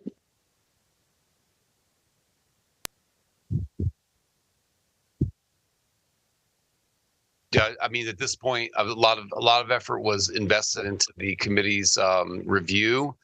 Do you want to do two separate resolutions and see like what people prefer? One for option C and one for, you know, the other options? Well, I hear no comment from everybody, so. Well, I think now is the time to talk about it. If there is any conversation for C, other commissioners? I like C. However, we're adding a lot more brick than we are doing in option B. So in our discussion, I was moving towards like a happy medium with the applicant who didn't propose any brick. So I would say my preference would be B as opposed to C, even though C could work, but we're just adding a lot more brick than originally intended. Well, hey guys, can you hear me? Yeah, it's a product that's not brick. I don't know if it's more expensive or if it's cheaper. I have no idea in the course of it. Also, it's like a panel, you're saying? It's like more of a prefabricated panel as opposed to those bricks being laid individually? Yes, that's correct. I mean, I got on screen here this detail on the lower right. All the dark areas that you see are spaces, like, you know, like air goes through those spaces. So the material itself is the red, the dark red part of this. And we're making an assumption that this is some kind of a masonry product, not a metal product. And again, we don't know a lot about this. This is something that came up just recently. Like I mentioned to you during this meeting, so I didn't have really time to research it any further. So it's sort of a mystery. I just think that it's definitely an architectural product, and I think it really is up in the air with respect to its cost. Like, screening all of these areas in brick, which, going back to the presentation, if you recall, like one of the first, discussions was about like having this deck look like a mill with all this brick, and that was shied away from for different reasons, but one of them being like a cost as a driver. So this solution is also, kind of cost prohibitive, and it could be a consideration. Cost is to be a consideration. I would make sort of a posture and educated thought about this with respect to cost, that it might actually be more expensive than brick because it's a particular architectural product and you need a lot of it. I don't know exactly, but that's just a thought. You might. Can I jump in? Yes, of course. So I like the concept of C, but I don't think it's the best application for what we're doing here. I think C might be a little bit overbearing, even with the porosity of it. So I think we should go with B, considering the openness of it and the relationship to the visitor center. I agree with that.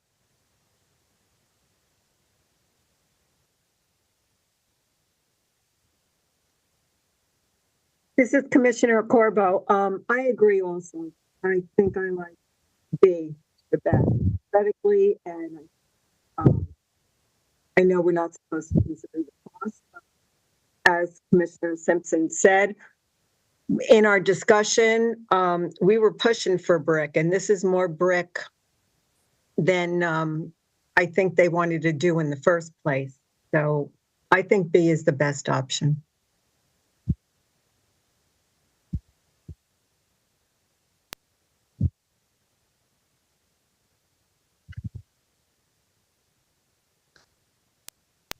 Are there any further comments on this? All right, can we please move forward with the roll call for the motion on the floor? Commissioner Garcia Leon. Yes. Yes. Commissioner Ahmed. Yes. Commissioner Redmond, absent. Sorry. Commissioner Simpson. Yes. Commissioner Tate. Yes. Commissioner Walter. No. Vice Chair Corbo. Yes. Chair Affel. Abstain. Sorry, clarify? Abstention. Abstain. Okay, motion carries. We have 1, 2, 3, 4, 5 yeses, 1 no, 1 abstention, and 1 absent. Can I ask a question?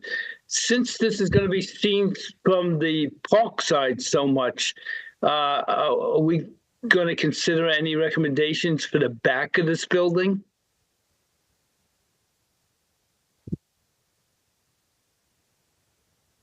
It was my assumption that the front facade would mirror the back with the cadence of the pillars. I mean, the facade of the pillars. Okay, that sounds good to me, but we should put that in the resolution here. Okay. Well, I don't recall that was discussed during the meeting. But if you want to revisit that and put that in the resolution, then we'll have to make an amendment on the resolution, is how we would do it. We'd have to move it and vote on it again with the conditions that you mentioned.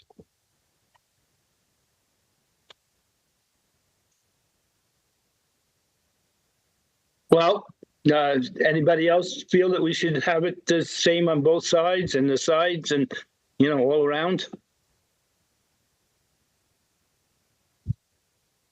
This is Commissioner Simpson again. Like I said, I assume that was our intent. So if need be, we would just have to amend our original motion. Yeah, I think that's a great question. Is there any way that we can verify for sure that this would be mirrored so that we're not guessing whether or not the verticals, match on the other side? Well, I mean, the best that I could do right now in this discussion is put up the architecturals. So, let's see if we have, like, for example, the bottom architectural here gives us a sense of the building being made lower in the rear so as to minimize its exposure. So a lot of this, it should be shielded by vegetation and not seen, which kind of makes addressing, putting, additional material on it kind of a moot point. And also, like, seeing the building from farther away, the intention, I know that their architectural intention that they told us about to not add additional materials to the building and leaving it very plain was to have it disappear as much as possible into the landscape. So I think that was really more the intention of focusing the expenditures of the materiality on the public side, the street side of the building, and not on the rest of the building. And that's sort of how we had been going for, we'd been going with that with their presentation. And I don't, like I said, I don't remember that we addressed a lot of this in the design review meeting. I actually thought it was understood that we were not treating the other sides of the building. Okay, how about the north? Let me keep going here. How about the here you go. Here this is probably the back of the building, the north elevation. And like we saw on the rendering, the tree line sort of as it is with the leaves on the trees covers this portion of the building. I remember the rendering, this much was sticking, like this much over here on the high side was kind of more visible and sticking out. I'll just go to that slide real quick. See right here, this is the rendering showing the high side, kind of sticking up that we have highlighted here on this slide. And this is the other side facing the raceway that again is sort of stuck into the edge of the site. Remember, the site has rock all around it, and the building is being built like very close up to the rock. So even sort of along this portion of the building, it's behind. I'd say the first level of the building in the back is probably shielded by rock. And then we've got this portion of the building shielded by vegetation. And as the rendering showed us, this portion of the building is sticking up as the highest point. So I'm just trying to stick to you answering your question without going into anything else. But that was your question, Commissioner Tate, which was like, do we have other renderings to show if you have a repeat of what's on the front and what's on the back? And it doesn't seem the same at all. Yeah. I mean, it answers the question. I mean, I don't want to go too far down the rabbit hole because there's different ways that this side could be approached. But I think that B as a concept is good. I'm of the nature that the north side, since it's concealed by all these elements, the trees and the rock, that C porosity could go on that side to kind of create a screen, like just kind of a blurry screen. But at the same time, I think that just adds a lot to the equation, and I don't want to mix up the concepts that we've been discussing. Okay, I also noticed that the backside doesn't have any columns, so we can't brick the columns that aren't there. Right. Right. So there could be. I mean, I don't know if it's how people feel about adding a screen on that side.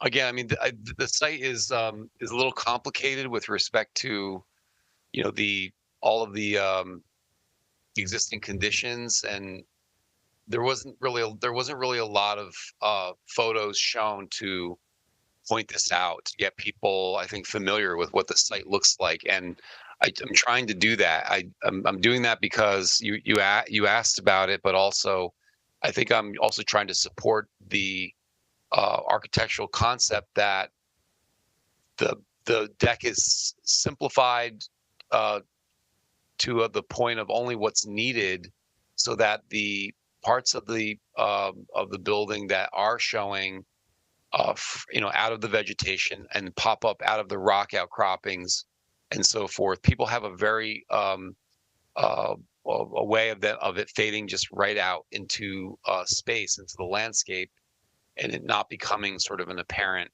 structure by dressing it up. And that was the intent, and it seems appropriate for the siting of, you know, where this building is located. It's not like it's going to be sitting the way you see it on screen right now, where the facade is. The facade definitely is like, here we are. It's like right there, you know, on the street.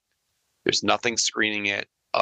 It's everyone is going to walk by it and see it, and there's definitely an experience that needs to be discussed. But here, there's a lot of natural factors and existing conditions that this architecture is made to work with instead of work against. So that's sort of my input to this. And should be left alone as designed.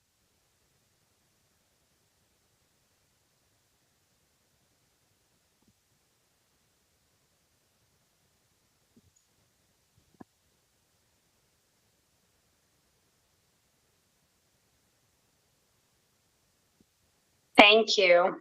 So we're gonna, if there's no further comments on this, and just to move the meeting along, we have one final application, which we're going to go to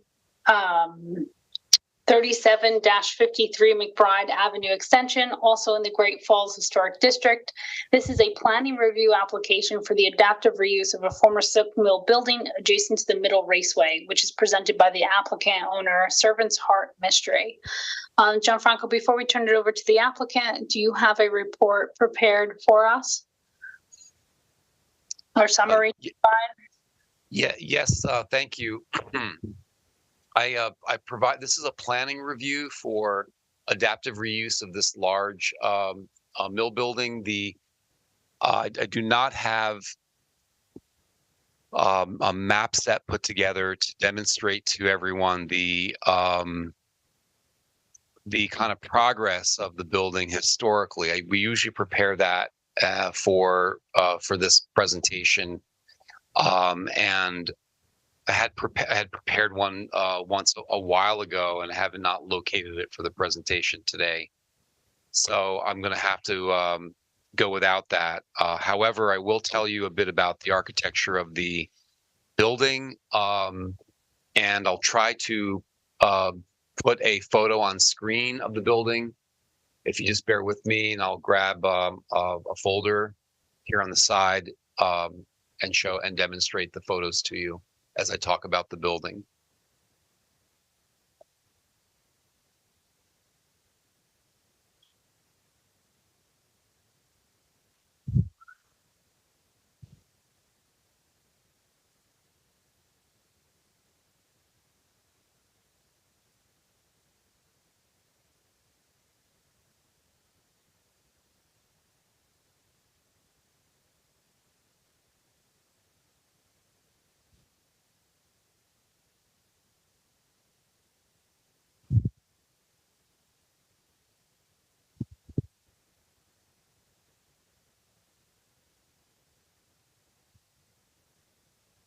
Okay.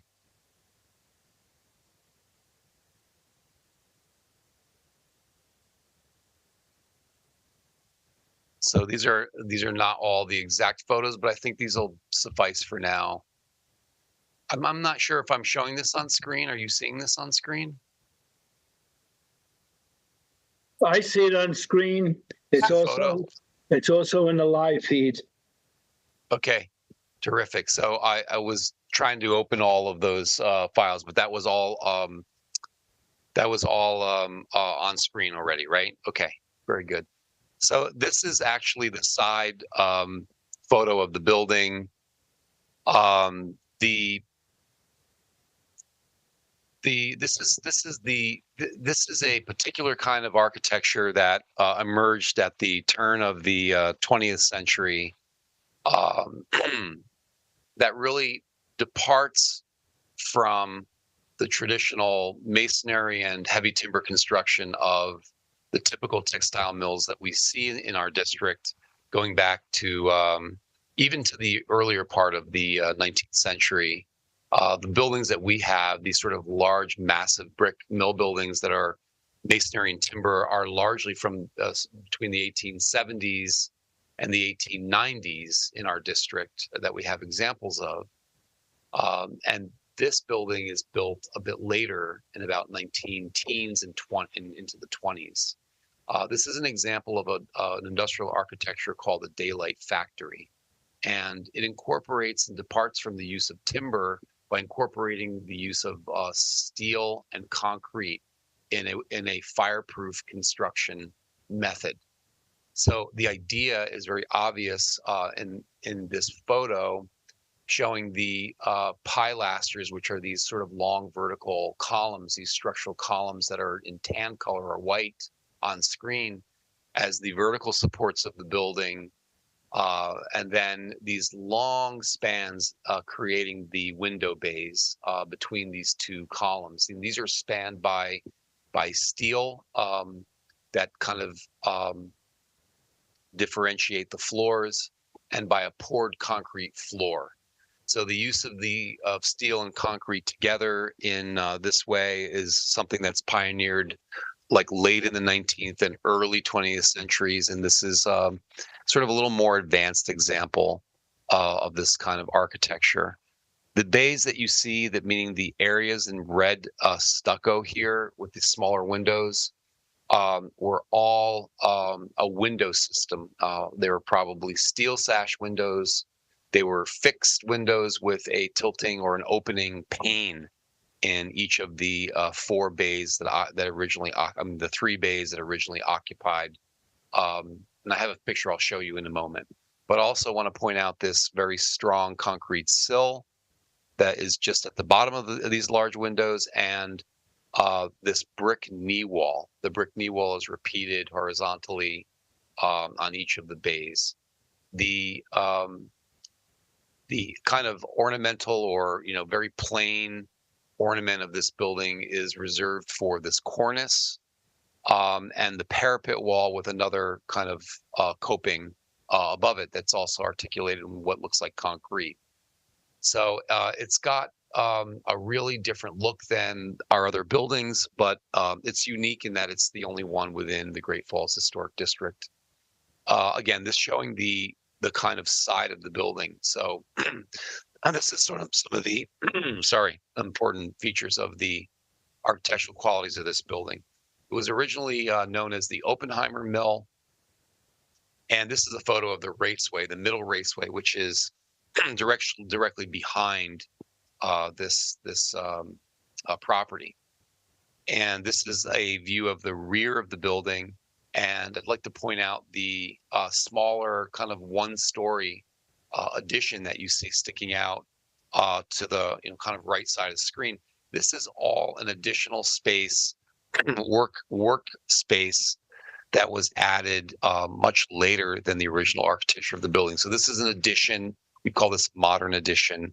I believe from what I recall, it could have been added as late as the 1970s or 80s when the Glenroe company had occupied the building.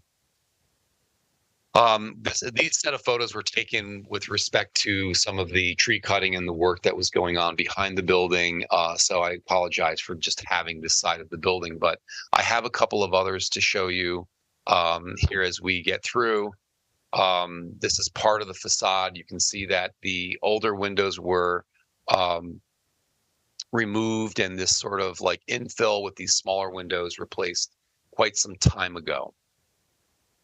So I'm going to escape out of these photos and move to this one, which is another JPEG that I can enlarge. And this is, you can actually see the work going on. There's a hanging scaffolding over here on the left where my cursor is. It looks like they're actually undertaking the work of infilling all of these window bays with stucco and these smaller scale windows. And here on the right side is the intact fenestration of the building. As you can see, there's these sort of small defined areas of the fenestration that are, like operable, that open. And you can see them here at the lower floor where they're actually opening. This is called an awning. I'm sorry, a center tilt type opening by its configuration. And then I have one more to show you to introduce you to the building a little better. It's just that I don't have it in a JPEG, I don't think. Let's see. Here it is. It's here in a JPEG, but it's just really small. So let's see if I can successfully make it bigger. This is the facade of the building. All of the details I mentioned to you are obvious here. The kind of minimized cornice and coping, brick knee walls, the large expanses between the pilasters, and all of this fenestration, which has all been lost and replaced with stucco and smaller windows, like throughout this facade, are the current conditions today. The main entrance of the building, I should point out, is right here on the lower left. And there's a large loading dock, which is right off screen. And as far as we can tell, there's no other entrance on the front of the building other than, this with the marquee over at the lower left. So the site is on a plane or an incline, so that this is the lower part of the site on McBride Avenue, and the higher part is opposite toward Overlook Park. So these are some photos that I hope would familiarize you with the current conditions and the historic character of the building, and the changes that have happened over time as we consider looking at the proposed adaptive reuse treatments that will be presented to us by the professional team. So with that said, do I have any questions about this, about the presentation I've just made? The building has been in use by the Glenroe Corporation as an industrial facility for quite some time. They went into a very kind of like low production mode. They were only making a small number of products from this location and occupying really the workshop area in the back. And a lot of the building was not occupied for decades, actually, until recently, when we have now this proposal for overall reuse. John, if I could just to put in perspective for me, the picture is being taken, I suspect, from where the parking garage is going to be? Yes, correct. So this perspective is from, it's actually, you see how the point of view is elevated from the parking lot down below, where you see the parking lot in the lower left corner, the existing parking lot. This is what I was pointing out in the last application, where the point of view is actually standing on the rock that exists behind the surface lot. So that whole, like the whole first or 1.5 story, 1 story or 1.5 stories of that building, of the parking deck, would be like kind of nestled into that rock formation. And then to the right, you see the remains of the the Mount Morris remains here that are probably shielding the entire side of this deck, and the tower. The tower would be sort of where this snow is, kind of close to this outcropping. But yes, that's the perspective, and you're looking. McBride Avenue is sort of going right here in the foreground, in front of the building, and that's the perspective of this photo. With that, I'll say this concludes my presentation. Thank you. Thank you, Gianfranco. Do we have the applicant here? You do. Hello, my name is John Osteich, Executive Director of Servantart. I have with me Matt Wolf from Land Associates, as well as Irina, and Eric, who's a board member over at Servant's Heart with me as well. Great. So are you going to be speaking alone and just Mr. Wolf, or your other board members are also going to have something to say during the presentation? I believe it's going to be primarily me and Matt. Eric Bowe might mention in a little bit about the solar, since that's a lot of familiarity for him. Okay, so why don't we have the three of you be sworn in then, get started, so that when it's time for everyone to speak, there'll be no interruptions. So we have your name and your association was stated. Can you say that again, John, please? I can. My name is John Ostake, Executive Director of Servant's Heart Ministries. Okay, and how about Mr. Wolf? Yep, it's Matthew Wolf from Land Associates, licensed architect. Okay, and then there's another gentleman you mentioned with you from your board, John? Yes, Eric. Yes. Hi, Eric Bowe. He actually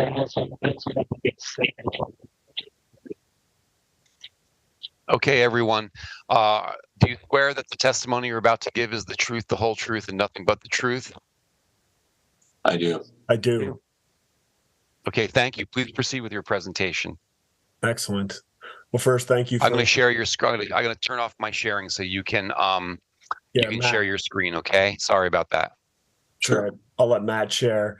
So yeah, just by way of introduction, my name is John Ostake, founder of Servant's Heart Ministries. We are a ministry that goes out into the community, similar to Habitat, and do construction projects all over. But done about 70 projects in the city of Paterson.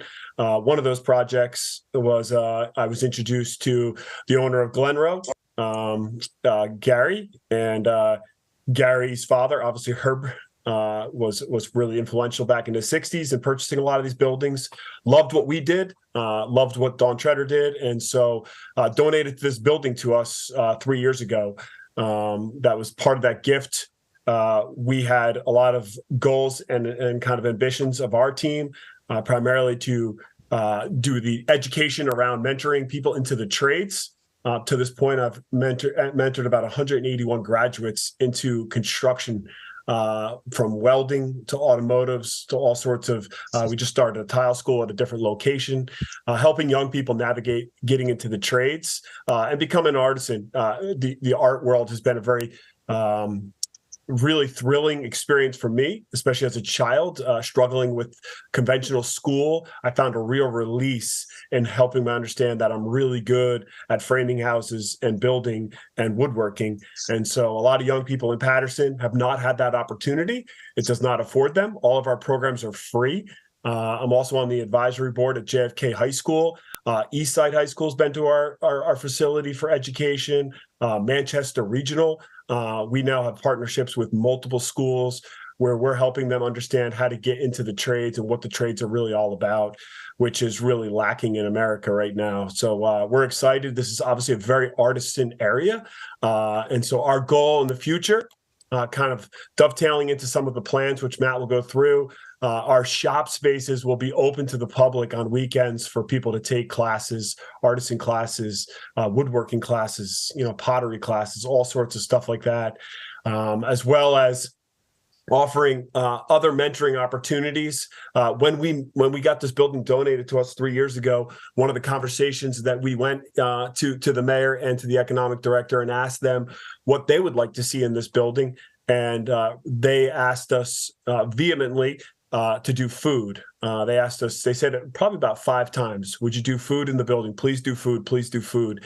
And so if you look at when Matt goes through the plans, almost 15,000 square foot of this building is scheduled to food. And that is because we really do believe that the city of Paterson, the location warrants a lot of food. We're also excited that we're also getting the first opportunity to have some outdoor dining overlooking the falls, which will be great to add to that beautiful view. So really an opportunity on the whole first floor will be food with the food court and all that stuff. And then the second floor will be a theater. So again, Herb Van Dedden, the founder and kind of donor of this building to us, his legacy was Don Treader Christian School, who has no great auditorium. So they'll be able to use the auditorium during the day. The kids will be able to come over and use the auditorium. And then the goal for it to be open to the public for theater and production on weekends. Again, kind of fitting the theme of the area of the Great Falls Historical District. Another really great opportunity for folks in Paterson to get involved in producing shows and other theater. We'll have a green room in there, a recording studio, and other things like that. So that'll be the second floor. And then upstairs will continue to be developed as an event space as well as a restaurant down the road. So all, again, as understanding Paterson fairly well at this point in my career, having been down there for 15 to 20 years in lots of nonprofits and churches, helping them get on their feet. I understand the community well, and we're thrilled to work with Lan. So I'll hand it over to Lan. Irina and Matt did a phenomenal job designing this building with us and kind of thinking through it all. So Matt, why don't you go ahead and talk through the architectural? Sure. Well, I just want to thank the commission for hearing us today. I think it was very strategic, just with some of the other adjacent properties. So thank you for that. Thank you, John Franco, for teeing this up. And I'm sorry, Mr. Wolf, I'm going to interrupt you just a moment before you get started. Yep. We have a bad connection with the other gentleman, Ken. Eric. While you're giving your presentation, IT informed me that maybe if he were to disconnect and try reconnecting to the meeting, that might solve the connection problem. So when it's your when it's his turn to say something, right, we won't have to wait, while you're doing your presentation. So can we try that, please? Sorry, I didn't hear. Was that my connection you're referring to? You sound pretty good. I mean, before you were really breaking up badly. This is I'm sorry. Do I have your name right? Is this Ken? Eric. No, Eric. It shows as Bo on the screen. That's my last name. Bo. Okay, got it. Eric. Are you? Okay. So you're hearing me okay now? You think we're fine? Yeah. Yeah, everything seems to be okay. So I guess you can disregard this this comment. Thank you. I'm sorry to interrupt you. Very well. That's okay. No problem. No worries there. Just wanted to extend our gratitude for hearing our application tonight. And as an architect, I've spent a lot of time doing historic adaptive reuse projects. A lot of ornamental historic buildings, 100 years old, turn of the century, a lot of conversions to office or hotel or mixed use. So this is a really neat project to be a part of. Again, spent a large portion of my career doing this, and it's a joy to breathe new life into historic buildings and really try to preserve and accentuate the character that was there. So that's very much part of the goal and the heartbeat of this project. Highlighting and restoring what we can, but also making it functional and working with our clients' budget and overall vision. So I'm going to walk us through in a pretty quick manner on the plans and elevations. We do have renderings as well. And if you wanted to see any more existing photos, I have access to the existing photos. Complement some of what John Franco shared earlier. So just kicking off the floor plans. I'm not going to touch on the site plan right now, but again, we saw some existing photos. Here's just a 3D view. I'm not going to spend much time on this now. I will circle back to this, but you can see the 3 stories. We are proposing an addition off the back, a stair tower and elevator addition to create a rooftop destination here with a plaza. There are solar panels part of this proposal, and also a stair tower extension along the northern end here. So again, big picture, this is an interior and exterior renovation and an addition project. Looking at the floor plans, this is the on grade. On the left side of the plan is where the loading dock was that John Franco mentioned earlier. Where my mouse is here is the original main entrance directly into the fire stair. This brings you up and serves all 3 primary floors of the building.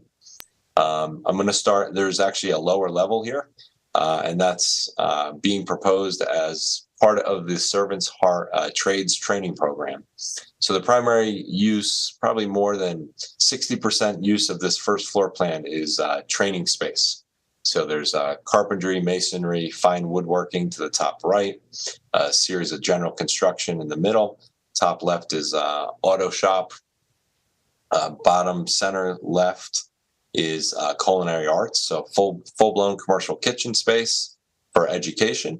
And then to the right, there's a series of 4 food stalls for students to actually practice their craft and or invite outside vendors in to operate a food stall, which would serve a large market space. So this would be a community, food, flea market, kind of shared market space for community events and use.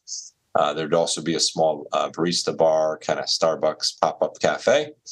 And this is also a new entrance. So part of our proposal is creating a new primary public entrance that would welcome foot traffic off of McBride and the adjacent streets, and also any traffic from the Great Falls Visitor Center. So this would be the new primary public entrance.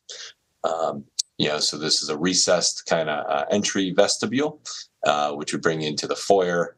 We're also creating some new public stairs. And then in the back right corner, there is a small addition, new fire stair, new elevator shaft. That goes up the full height of the building, 3 stories, and then plus another story to get to the roof. And then there's a small addition just to square off the back of the building.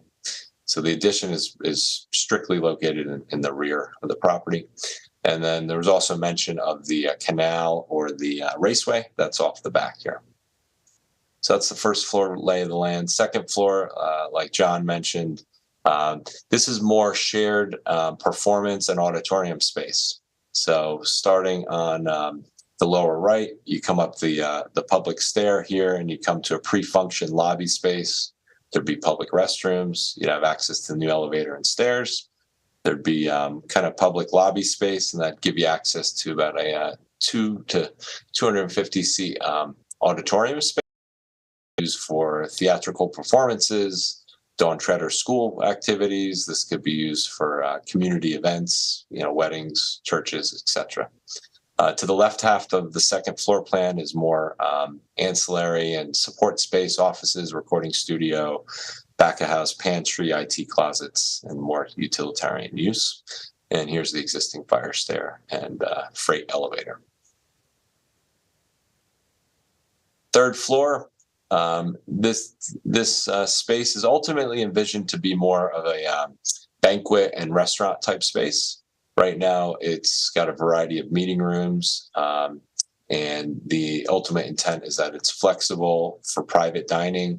There'd be a commercial kitchen, prep kitchen, and then commercial bathrooms, and then this would be divided into multiple dining spaces. Again, the new fire stair and elevator on the top right corner. That's the only addition that would extend up to the third floor. And then the rooftop is where we are proposing a rooftop bar, lounge, extension of the third floor restaurant space. This is all speculative. We don't have a restaurant vendor, engaged just yet, but that's the ultimate vision for the third floor and the rooftop bar lounge area. So there's a kitchen, bathroom, support space, and then an outdoor terrace. Part of this proposal is also showing a covered walkway to serve as our second means of egress. That's what this walkway is here, to gain access to our second fire stair. That's a critical component, just providing 2 means of egress per the building code. So the existing stair tower would get extended to the roof. The existing freight elevator would not. We are providing a new pedestrian elevator in the northeast corner, or actually the corner on the screen where I'm mousing over. Part of this proposal is including a solar panel array that'd be elevated on a steel framework. Eric, I don't know if this is a good time, if you want to give the general overview of that, or if you show an elevation or a sightline study. Well, I'll explain sort of the genesis of what we were planning on doing here. Obviously, we're looking to install solar as a green initiative and to save the ministry some money in their utilities. Originally, this was planned to be a flat array on the roof, but when we learned of the requirement for this covered egress, we opted for the elevated racking system that we're currently showing that would allow the covered walkway to run under the solar. If we were to revert back to the original roof-mounted array, we would have to eliminate about third to maybe more of the array, because it'd be shaded by the pathway. So it would just tremendously reduce the capacity of the solar array if we were to do that. So that's why we ended up with this current design. It also, the elevated solar design allows for use and functionality of the roof. Matt, if you want to go back to the elevation or the side view, it would basically give almost full use of the roof while still giving the advantage of the solar, the green initiative to use the solar on this roof. So we're anticipating this outdoor space to be a very popular space given the tremendous views. So even though what we're currently showing is just the area over on the right, we're definitely thinking that's going to be a popular enough space that we're going to want to expand it at some point over into that other area. And the configuration as we're showing it allows that. Whereas if we just flat roof mounted all the solar, it would just, that's what it would be, the rest of the roof. Mm-hmm. Thanks, Eric. So just to you, so the solar is just half, 60% of the roof to the left half in green. The bottom right portion is proposed as exterior terrace. So that's bar, lounge, outdoor, open air area. And then the top right was the enclosed space. So like Eric mentioned, this outdoor terrace space could easily in the future extend over under the solar array for shaded lounge space. We do envision some sort of garden and proposed planters, so there could be some more garden space or green space on the roof eventually. It could be tied into some of the culinary arts and training programs. So that kind of walks you through the floor plans. I will walk us through the elevations next. So the primary elevation, as you saw in some of the historic photos, does consist of an existing reinforced concrete superstructure, the post and beam. There's existing brick knee walls, half walls with a precast sill. That was original to the building. The cornice was original.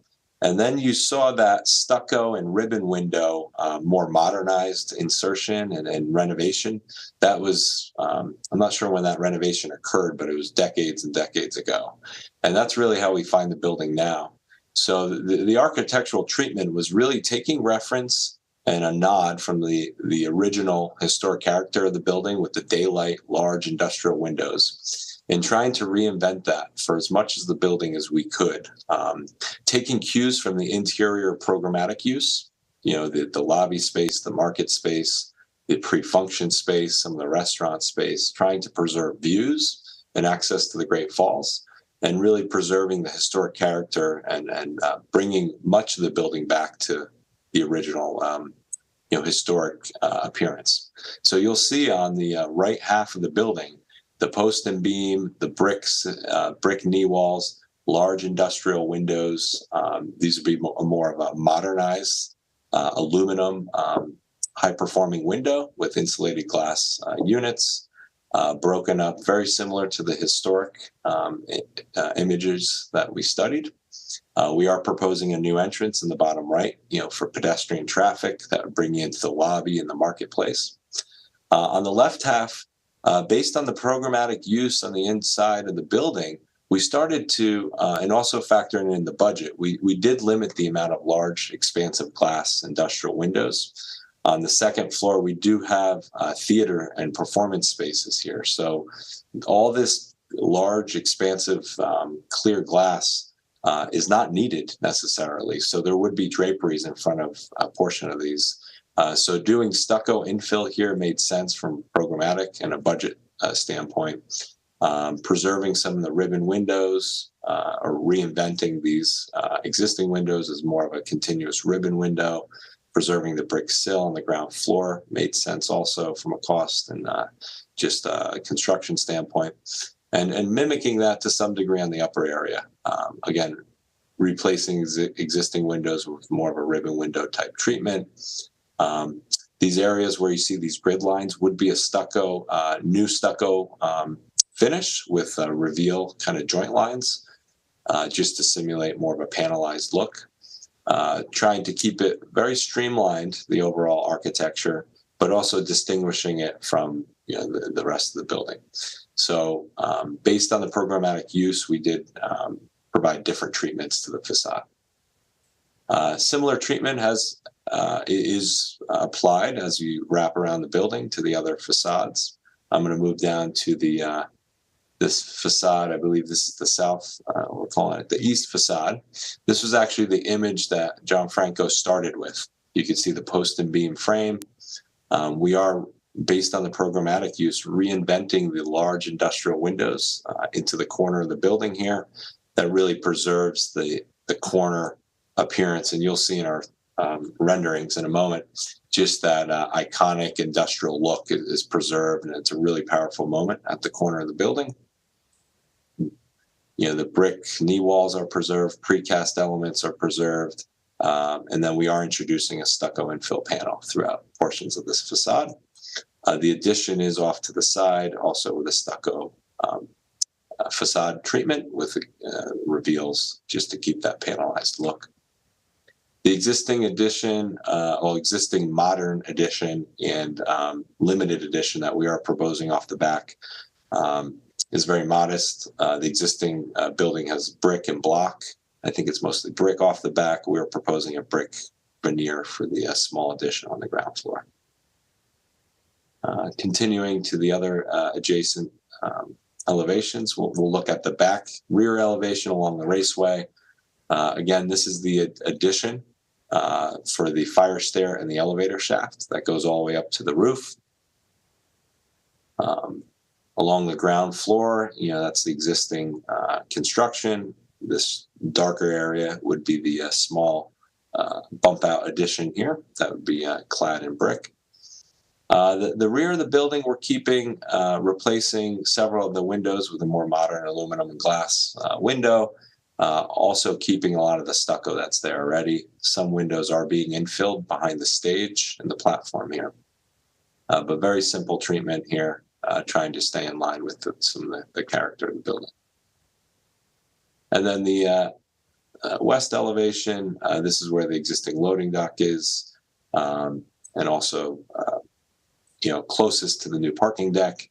Again, similar treatment, post reinforced concrete post and then beam kind of articulation remains, stucco infill panels, existing brick, freight elevator remains, very limited light touch on this side of the building. And then you can see a little bit of the elevated cross section of the solar panel array and the framework. I think I'm going to go to just share one of the renderings here. This is standing on the sidewalk outside of the proposed parking deck, looking towards our building. And you can see the distinct kind of treatment. These are recommended color treatments. The existing post and beam superstructure would be refinished in a light gray, maintaining that integrity. The cornice would be clad in stucco throughout, but maintained. The precast banding and elements would all be maintained. And, this is the stair tower addition on the existing stair tower, clad in stucco. But you can see this monolithic, treatment that wraps around the corner of the building. And then you could see on the far end, the more industrial, large daylight style windows that are reinterpreted throughout. Another view showing the new entrance. You can see these large industrial windows, really, very iconic and very strong statement at the corner of the building, really preserving much of that original character. I think it's a really, nice treatment.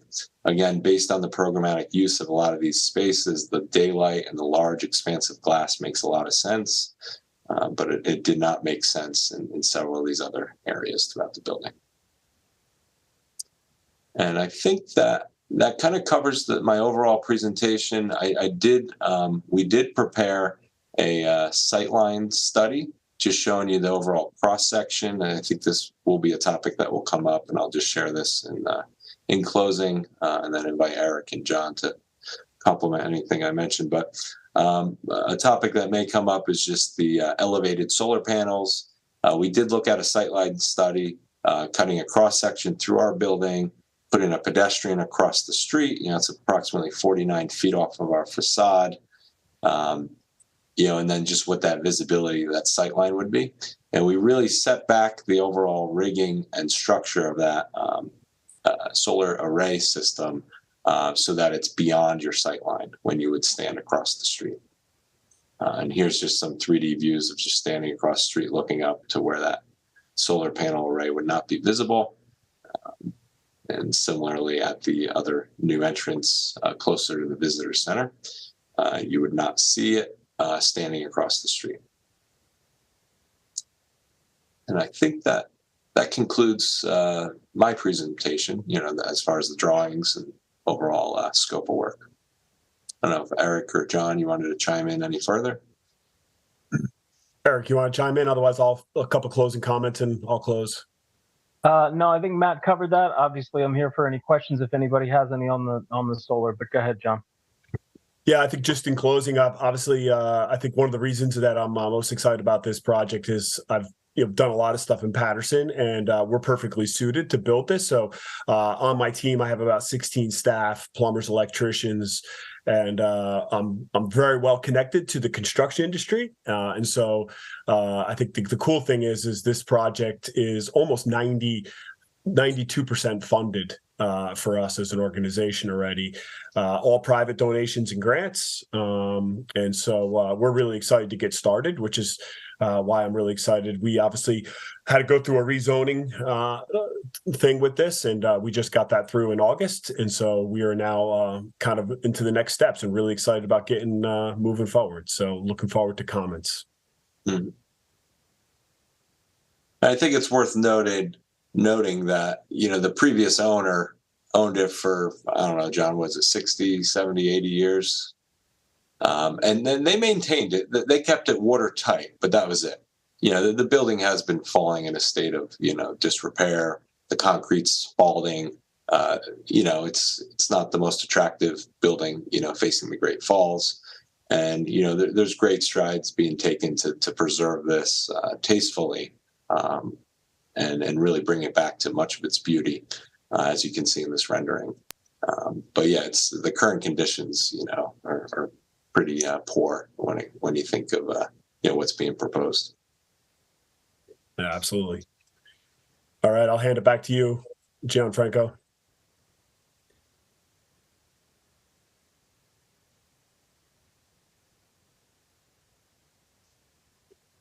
Thank you, and thank you for this wonderful presentation. Before I open the floor to the rest of the commissioners for questions, I do want to, again, just thank you for this project and bringing something forward that's compatible in the Great Falls Historic District. And I know that the commission will have comments and definitely questions for you, but just know that I think we fully support, especially as a planning application, the adaptive reuse of this building. So with that, commissioners, does anyone have any questions for the applicants here? Yes, Commissioner Simpson. I have a few questions. I believe the rear of the building is within the public view shed also, which is where the raceway is. Was there any attention to how the public will see the back of the building when they're visiting the raceway? And was there any sightline studies done for that area also for the solar panels? Mm-hmm. Mm-hmm. I'll just pull up that elevation. While he does that, I'll speak to that a little bit. If you notice from the cross section, at the rear of the building, the solar panels come down basically to the deck. So very similar to the front, except even more so. It would be you'd have to be pretty high in the air to see the bottom side of that from down on that way. I think what Matt just showed was basically his rendering of the raceway. So it would be, I would say, impossible to see. Also, is there any reason why you didn't go with the same pattern as the front facade for the back facade, so that visitors could have a view from the building of the raceway with the beautiful big windows? Mm-hmm. I think it was a balancing act of cost and functionality. there's several utilitarian, functions going on along the backside of the building here, the backstage platform, the auditorium. There's bathrooms, stacked, throughout portions of here, of this extent of the building. And the treatment was a moderate, treatment to provide some daylight, but not to the same degree. And Matt, can you scroll down again? As Gianfranco noted earlier, there is that one-story portion of the building. So you'll notice that runs the whole width of the back of the building. So that would really, unfortunately, that chunk of the building would block really any significant view of the raceway from really anywhere. There's going to be walking. There's a walking path on the other side of right there. That would be a walking path, so you would be able to see the back of the building. Well, that you could. I'm just saying, yeah. If you're concerned about views from the building of the raceway, it really there wouldn't be a view, no matter how many windows you put there. And going back to the solar, you would see the walkway. Going back to the solar panels, how much energy is going to be collected? Because for the scale and size of that building, and for the size of the solar panel arrays, what are you planning on powering with that electric with the solar panel? It'll be a net metered system. It's a net metered system. Obviously, it's a grid tied system, so it would feed into the grid when it's making power and pull from the grid when it's not making enough power. At this point, preliminarily, we think we could make up to 80% of the building's power over the course of a year with the solar as proposed. Are you planning to have any like battery packs or storing any of the solar, or is it strictly no? That's the beauty of a grid tied system. Batteries add a tremendous amount of cost and inefficiency to a solar system. So with the grid tied system, none of the power is wasted. Any power that's made feeds into the system when the building isn't using as much power as is being made, and at night or when it's snowing or something, then the building is fully powered by the grid. So 100% of the solar power gets fed into the grid. So it could support about 80% of the use? That our preliminary calculations that if you add up all the power used over the course of a year, we think that we can make about 80%. Now, granted, that's an estimate because none of these things that we're proposing are in full swing at this point. So once they are constructed and in full swing, then the power could be different than what we're anticipating. It also depends largely on what type of restaurants come in and their power needs, or how often the stage is being used with full lighting, things like that. There's just things that are going to be. I just don't want to see the solar panel to not be effective and just being used for a shade. Of course. Well, I mean, no, certainly not. We're proposing for them to be effective, and like I said, based on our preliminary estimates, we think it will be a very significant chunk of the power that's being used. Okay. Okay, this is Rich. Can I speak next? Yes. Okay, my question's on the front facade, which we're looking at right now. How come the knee walls are brick? Why didn't you consider that all the way down to the end? I know the stuccoing is because you have things going on there, but the brick could have been just carried all the way to the end to make the whole building consistent. Right. That's a good question.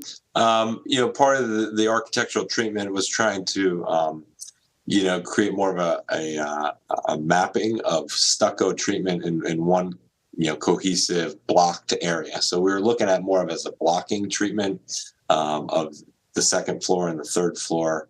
And it got a little too many materials in our opinion of, swapping back and forth from brick to stucco to window to precast. So it was a measure of simplifying. Okay. I would like to see the brick consistent across the whole facade, but okay. Rich, going along with the front facade also, I see they're proposing windows. Is there any reason why? I understand that the second level, I believe, is you're putting stucco because of reasons behind. But the third level, you show that you can put a window there. Is there any reason why you don't just open that entire window bay up and put a full window to keep the pattern going across? Yeah, some of these windows would be blacked out. We have an IT closet, back of house storage, and pantry area in this first bay and a half. So they're not purely functional. These were looking into private, dining or meeting rooms here. Again, it was a balancing act of budget and function. We figured this half of the building, or 60% of the building, was the most functional and highly used pre-function dining and just higher profile spaces, and they're most proximate to the falls. So we really. I understand what you're saying, but it doesn't read that. As a layman, if I saw this, I would feel like the developer kind of gave up. It was going to the left and it gave up. Is there any way that you can make that so that it kind of translate what you're trying to say without the hard stop and then stucco? Right. We've looked at a few options. One was removing that ribbon window on the third floor, making it all stucco there. You kind of did it on the right side, right here to the side. You kind of did it here, like it wasn't a hard stop. You kind of married it together. Yeah, that's a little stronger statement and more streamlined. I agree. If that could carry over to the facade, I think that's the direction that the commission and Rich Walter was speaking to. Mm-hmm. So the brick would be easy because that brick is there. So that actually we don't even have to install that. That's getting cleaned up. So the red brick. Mm-hmm. Mm-hmm. Yeah, I feel like the more streamlined, the treatment, the more iconic and bold just the architectural will remain. So, whether we put the brick back here, I propose removing those windows and just keep it stucco infill with the brick down here. Or keep the window and put a window on the second level, if possible. Oh, on the lower here. Yeah, so it's the same treatment on all three. All three, and then you'll probably accomplish what you're trying to do. Yeah, I hear you. Mm-hmm. Mm-hmm. If I may, this is Commissioner Tate. Yep, absolutely.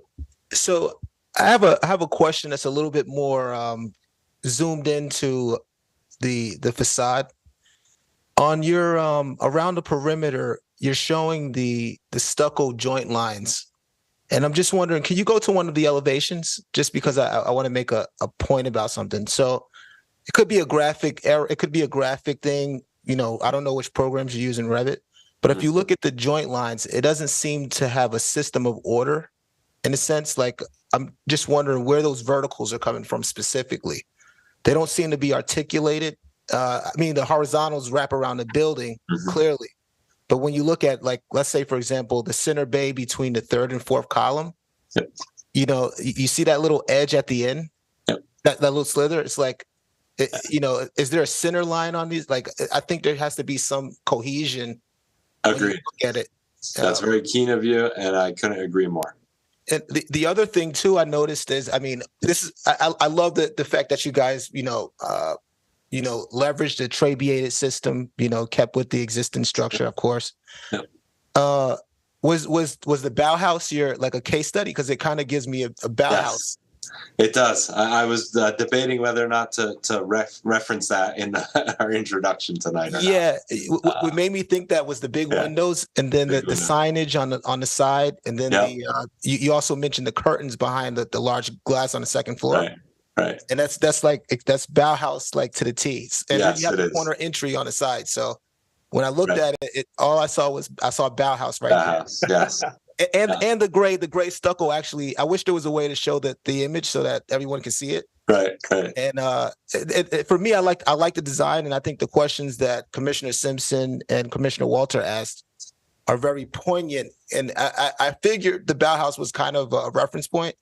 So kind of keeping the volumetric perspective of the project where you delineate at certain points, I think is probably the best approach, because once you start to dice it up, then you lose that simplicity that I think you guys are trying to achieve by articulating things and separating the glass, the glazing versus the solids.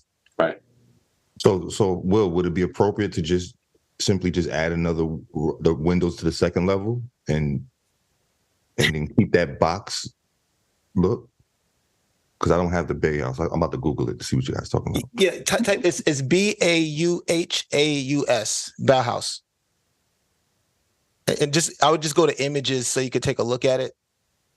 I mean, for me, I would if there was a way to eliminate the windows, but I mean, windows are always nice, and those it seems to be those were offices on that floor. In a perfect world, those would be solid. It would just be a complete stucco, delineation from the glass. Exactly. So as soon as I saw this is exactly what I thought of the Bauhaus. Mm-hmm. Okay. And even down to the gray stucco and the signage on the side. So just give me a second to think this one through. But I think the way that you guys mentioned bringing the windows to the second floor could be a good alternative. And then making the upper level solid just so that it reads as more of a solid at the top, perhaps? This is Rich. I thought the reason they didn't have windows on the second floor is because it was an auditorium. And right. The auditorium is not a good place to put windows. Exactly. Okay. Right. Okay. Yeah, I would just I know we're talking about exploring adding another ribbon window. Oops, wrong thing. Another ribbon window on the second floor, but just staying in line with that very monolithic treatment we saw in the Bauhaus image. Yeah, if we were to eliminate this third floor windows, that would give a very monolithic, kind of blocked, solid geometric treatment for these two, which I think we could agree with pretty easily. Right. And then the focus would be the articulation of the joint lines so that there's a composition internally for each bay. That's right. And maybe that composition should be 4 things in each bay to sort of mimic the fact that you have 4 windows in each bay on the right side. Yes.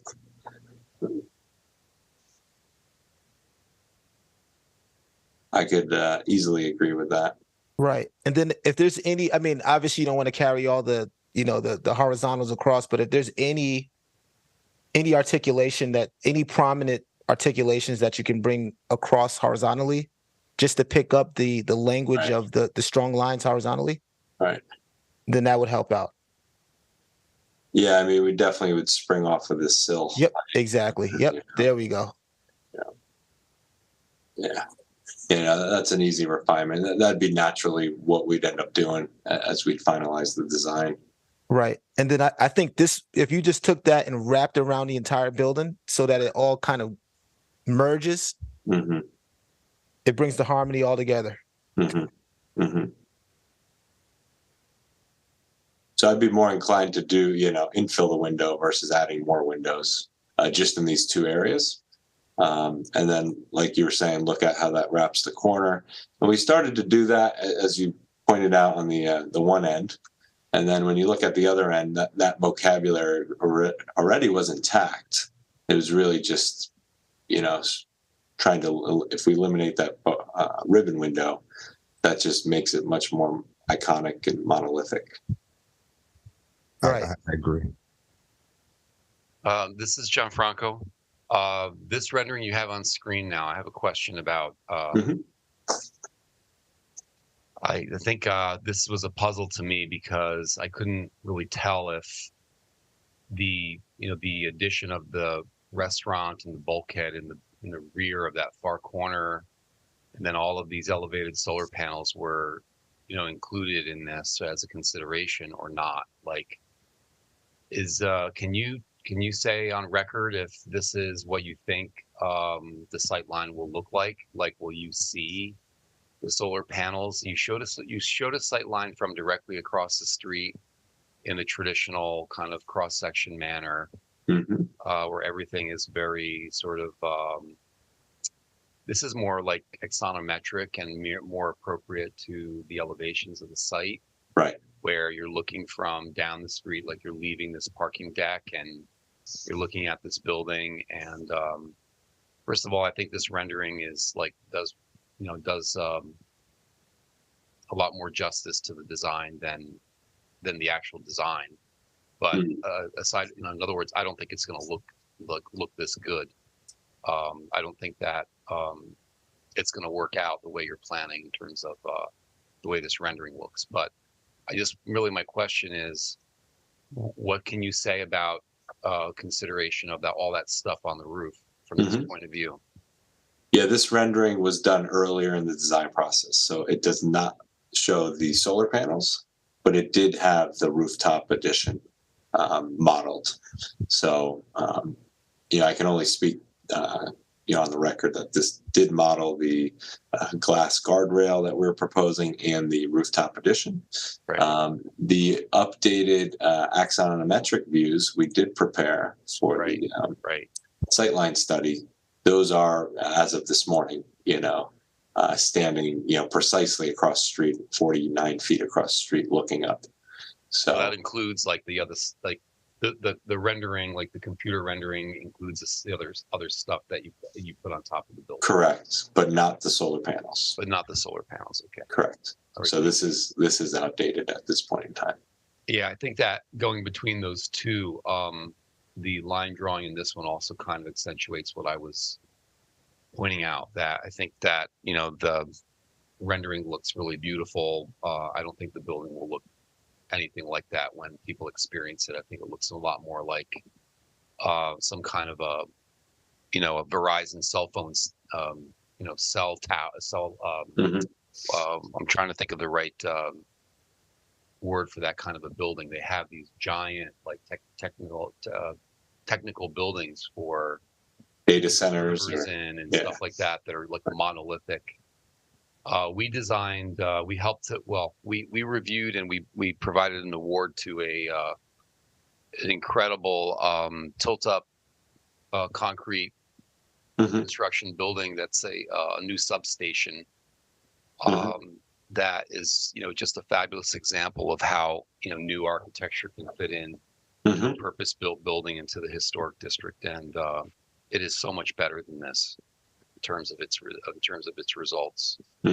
But anyway, so that was my question on this one. And I'm glad that John brought that up, because it's just a point that I didn't make in my introduction that I'd like to make. Is this building is within the Great Falls redevelopment plan, and the Great Falls zoning, and all of these proposed uses were not actually all within that zoning. So it was interesting because the way the plan was laid out is that there could not be an application for a variance to the zoning board for all of these uses in this building that are proposed. So the city council actually had to pass an ordinance to amend the current planning for the Great Falls to allow this project to even be heard by the planning board. And I spoke to John this morning, and he mentioned that they do have a date for January for the planning board hearing. So they're able now to get onto the planning board. And I believe there was like all of these proposed uses were simply adopted. Isn't that right? Into the plan, John? Slightly tweaked. So I think an auditorium was approved, theater was not, food hall was not, and the outdoor dining wasn't, but the restaurant was. So there was a couple tweaks that had to be made to our trades program. Wasn't fully, makerspace, artisan was. So there's a couple tweaks, but yes, now all of them are. Yeah, so the way that you presented this, from my recollection of the first presentation, when I saw it administratively, didn't change that much with respect to uses, like the food court and so-called flea market and this main entrance, an alteration to the building to invite people into this large space to, look at some food stalls. Like that was, was that a use that was approved, or was that kind of up in the air? So I don't think it was an approved use before we went through the redevelopment. Now it is, obviously. And now it is, right? Now yeah. it is. So that's kind of what I was getting at. I wanted everyone to appreciate that that was needed. So you expect then that it's a straight planning board review. Then it's not like a variance review at this point. Yeah, Yeah, interestingly enough, we've been to planning board because we had to go to planning board before we went to city council. So I've actually been to planning board twice, not for a normal planning board, but just to be heard, because then they had to refer me to city council. So I don't expect much from the city council. I mean, from the planning board, but Right. January 29th, I'll know. Right. Yeah, I mean, I wouldn't, I would say the same. I mean, it seems like there was a lot of that homework done, and any questions that you had to answer to the council, and input from the planning board has been gathered, and the various uses in this building are going to be accepted. I wanted that to be, I wanted the commissioners to know that, because the way the building was proposed is just a mess of uses. And there's no primary use, and God knows how many people are in the building, and all of that is necessary for a planning review to happen. You need to know all of those things, and at first it was it was not really, it couldn't even be really kind of judged from a planning point of view for egress and all of that because of these factors. So that's it's taken a while to get that all straightened out, right? How long did that take? Yeah, so I put an initial application in May of 2021. Yeah. It's been a while. It's taken a while to get to this point. It has. Yeah. It has. We're excited to get started, though. The facade needs it big time. I have a question about the solar array and the required egress walkway through the center of the roof that you demonstrated before. And there was a comment in the presentation that the walkway by code has to be covered. Can you explain that again, or did I get that wrong? I mean, is there a code requirement to make that walkway covered, meaning it has to have a roof over it to protect it from snow or something? Is that kind of what I'm getting out of that? So we are required 2 means of egress out of this rooftop addition. Traditionally, it'd be 2 fire stairs, access to, interior access to 2 fire stairs. In this case, we're trying to leverage some, wiggle room in the code to provide, covered access to get to the second means of egress here. So you would have to leave the terrace and walk across a portion of the building to get to the secondary fire stair. So part of our strategy would be to make sure it's covered, and that you'd have access to that, covered walkway all seasons of the year. Okay, but to be clear, my question was, is that a code requirement or not? For a covered walkway? Yes. It is. That's a good question, because it's you're required to provide access to a second interior means of egress. Well, so there's a good chance. That doesn't speak to it being covered, however. I mean, we know of other buildings in the downtown that have this same method where to get off the building, you need to go onto an adjacent building and then across the roof and then down like the fire escape onto another block. But, you made mention of leveraging, and I don't, I'm just confused about whether or not being covered is a requirement. A lot of those permitted egress paths, I would call those grandfathered in. And a code variation. Based on the current code, you need, 2 interior egress paths to get off the building. So knowing that there's other buildings in town that have leveraged exterior walkways like this, our proposal is, giving you 2 fire stairs off the roof, but the second path of egress, you do have to go outside. That's going to be up to the ultimate interpretation, I think, by the plan examiner in town. But that's our proposal, and to provide a covered walkway there, not just, an open air walkway.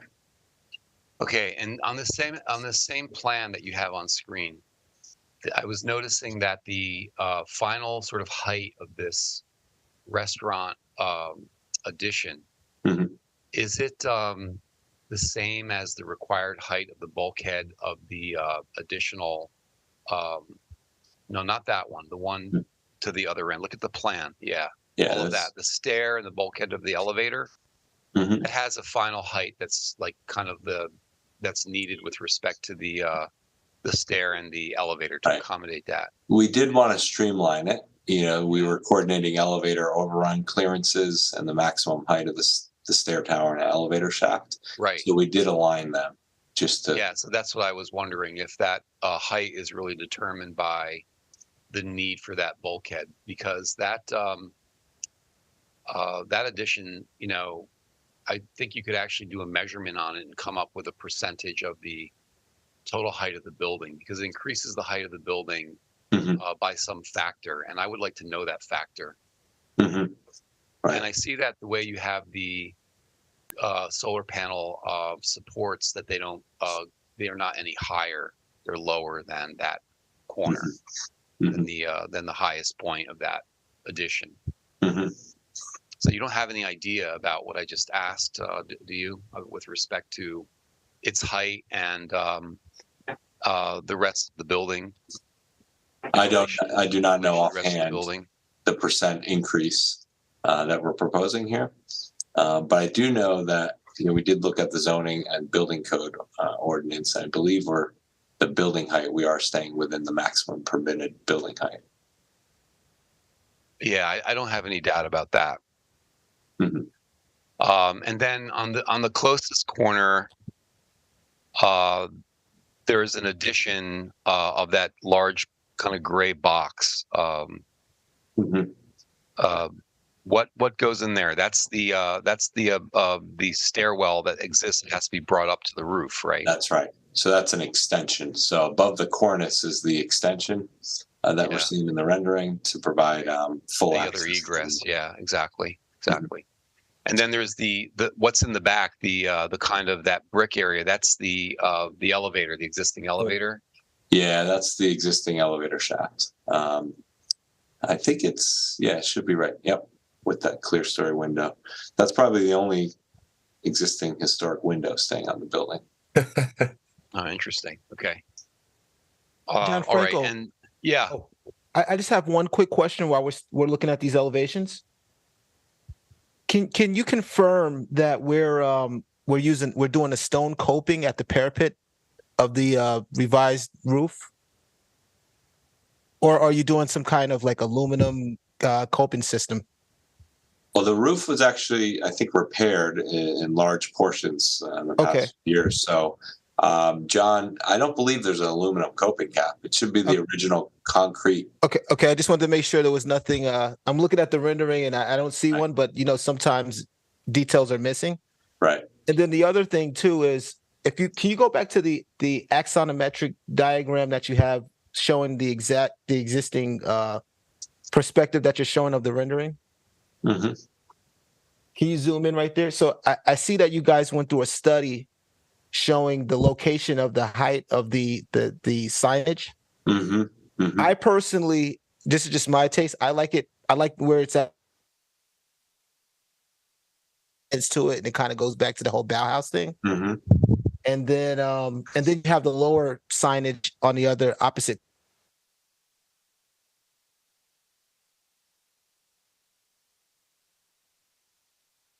The commission to think about. You can see on the left there was a study showing what does it mean to have to signify this.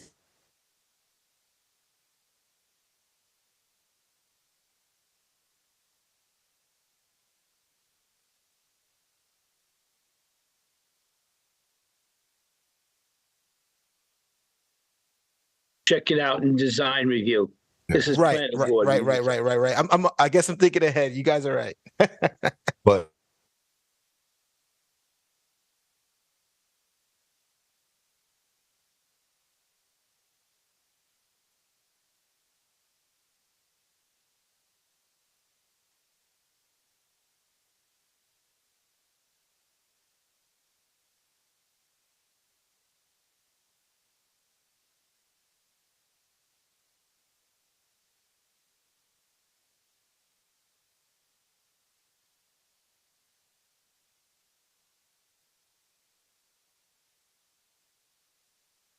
grosser kind of look at the whole building and its uses and things.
preservation proposal that you're making. Sure.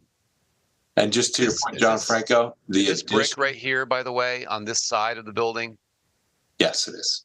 This is brick. Do you think this is original? It's tough to say if it's been painted over. I think a lot of the existing brick was painted over at some point. But it's brick originally built as brick over here as opposed to windows. Yes. Yeah, and this would be the stair. It's a stair tower there, so yeah. Windows here. That was part of my point. Yep. Okay. Yeah, it's the stair. So we have an example here, gentlemen, of an original sort of panel in this architecture that, doesn't have ribbon windows and all this discussion about stucco. And so we have an example of this that I wanted to point out in this photo. That's why I wanted to share this with you and the commissioners. And, I understand you did not choose to replicate this as an original condition with respect to your treatments of the 3 bays that you intend to block off and not finish with their fenestration. So I wanted to make that point. Yeah, I appreciate that. Yeah. That's all I wanted to ask about this, so I can go back to the plan. If there are other questions, I'll stop sharing so that other people. Well, just to build on what you're saying, as far as that bulkhead addition above the stair tower in this corner, to allow it to blend in better, we are proposing to extend the vertical pilasters and cap it off with, a precast look-alike coping cap. So my rendering showed it as a gray box, but the drawings we submitted to you did extend the precast post and beam treatment to that, addition. Right. Just to blend it in a little bit better.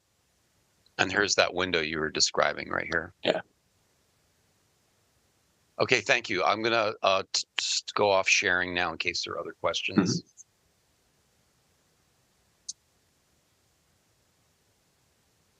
Hi, this is Commissioner Corbo. I just have a general question. You were talking about the restaurant, but nothing definitive for as far as the vendor is concerned has been found. Are you currently seeking restaurants to move in there? And the reason that I'm asking is because if you get approvals, I was just wondering when your completion date. Yeah, good question. So I have a 2-year build. Again, ironically, I'm on the call same time as the parking next door, which is imperative for us as well. And obviously, the visitor center opening is going to be a lot more foot traffic, So I think our hope is to open around the same time they're all finished, which would probably be about 2 years is our hope. And the answer to your question is I'm always happy to engage people in conversation that own restaurants and would like to be in our building. I have a list of about 10 restaurant owners right now that have already asked to be in our building. But obviously we still have to build a commercial kitchen. So I would say probably in the next year or year and a half, we would start engaging those conversations. Okay, thank you, because that's kind of important to me. We definitely do need dining in the area. And when we were presented with Hinchliff, we were told about a dining experience there, and it was going to be on the top and there was going to be a view. And to date, there isn't, and it's very disappointing. So I would hate to see the same thing happen. Well, also to build on that, they actually flipped it at Hinchliff. The initial proposal was to put the restaurant on the top floor, and now it's not going to be on the top floor. The museum. Yes, that's exactly. And the other thing I was wondering about to build on that is the relationship between, again, this like large addition on the roof for food, and not having you're not putting the commercial kitchen on the roof. That's clear, but you're putting the commercial kitchen on the 3rd floor, I guess. And so there's like, as from a vendor point of view, it's the same vendor, it's the same restaurant, and I don't get. I think the floor plan showed that the commercial kitchen was literally at the other end of the building rather than being at the place where you would ascend and go up into the rooftop, area. So it doesn't really seem like a business plan has really been mocked up at all with respect to being successful on that rooftop, component. And it adds a lot of bulk to this presentation, frankly. Yeah, so I guess I'll speak a little to that. So our current, we could book out every weekend for events, a lot of requests for events. And so I think the challenge for us is we know the city wants more food and restaurants and stuff like that. So I think, I think the Art Factory and things like that are happening at the Art Factory, there's a huge need for that. And so I think we're not quick to want to cut up the space on the third floor. We'd like to be able to do events for a longer time. I think when we're all through the renovations and we kind of start to figure out what the real needs, when the food hall opens up, which will open up first, I'm envisioning the food hall opening up immediately upon a ribbon cutting. I imagine the upstairs will continue to be an event space, and we'll work with restaurant owners and kind of find one that we eventually like. My dream would be that we train up a couple Paterson folks in our culinary program, and they start the restaurant on the third floor with us.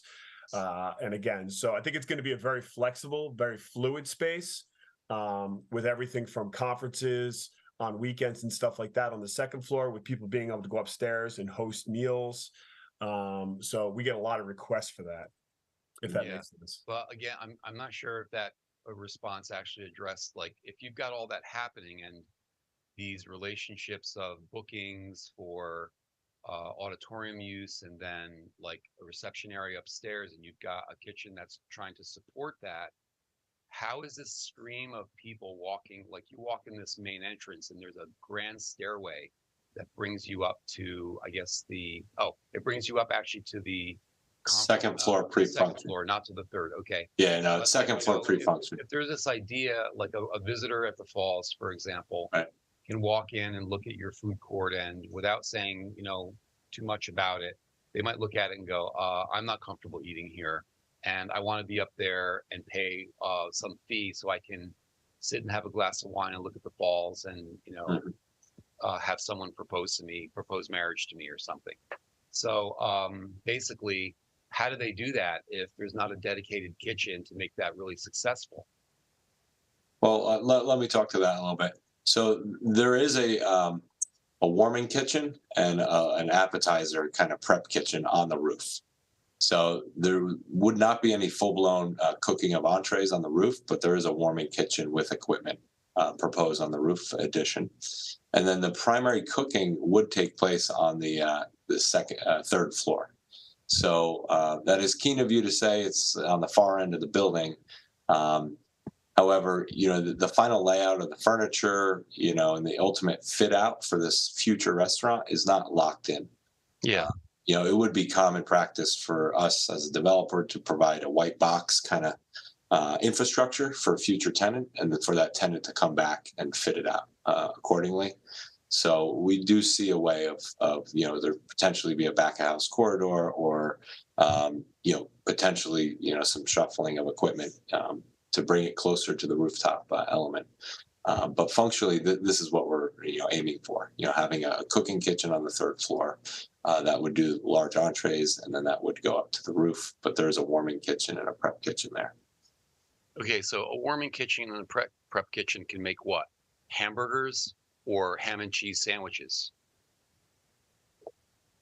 To be determined. Yeah, sandwiches, pizzas. No, I mean, seriously, what's the capacity of a warming kitchen, really? You make food off site, you bring it in, you prep it for serving. Yeah.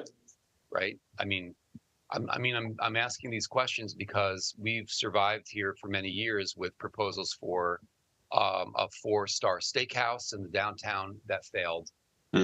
We just talked about Hinchliffe Stadium, and it's still getting off its feet. So it may not be fair to make a lot of judgments about it. But again, like, the difference between the situation of this building and the steakhouse is, well, you've got hundreds of thousands of visitors coming this way, as opposed to Patersonians who and people who are from the area largely visiting the downtown for like to become familiar with the mall and the steakhouse. But the intervention on this building to to accommodate this rooftop restaurant really, for our purposes, it really needs to work. It has to be successful. The idea of having it sounds, I think, very appealing and sexy to a lot of people. But again, if you're a visitor and you're headed for that rooftop kitchen and you're getting a ham and cheese sandwich, it's not going to be successful. You know what I'm saying? So that's why I'm asking these questions. It has to be really, more thought out, so that when an approval for this kind of intervention is made, it's purposeful and it's successful. So I'd like to be assured of that, and that's why I'm asking the kind of questions I am. I wanted to explain that to you. That was my purpose for asking you these questions.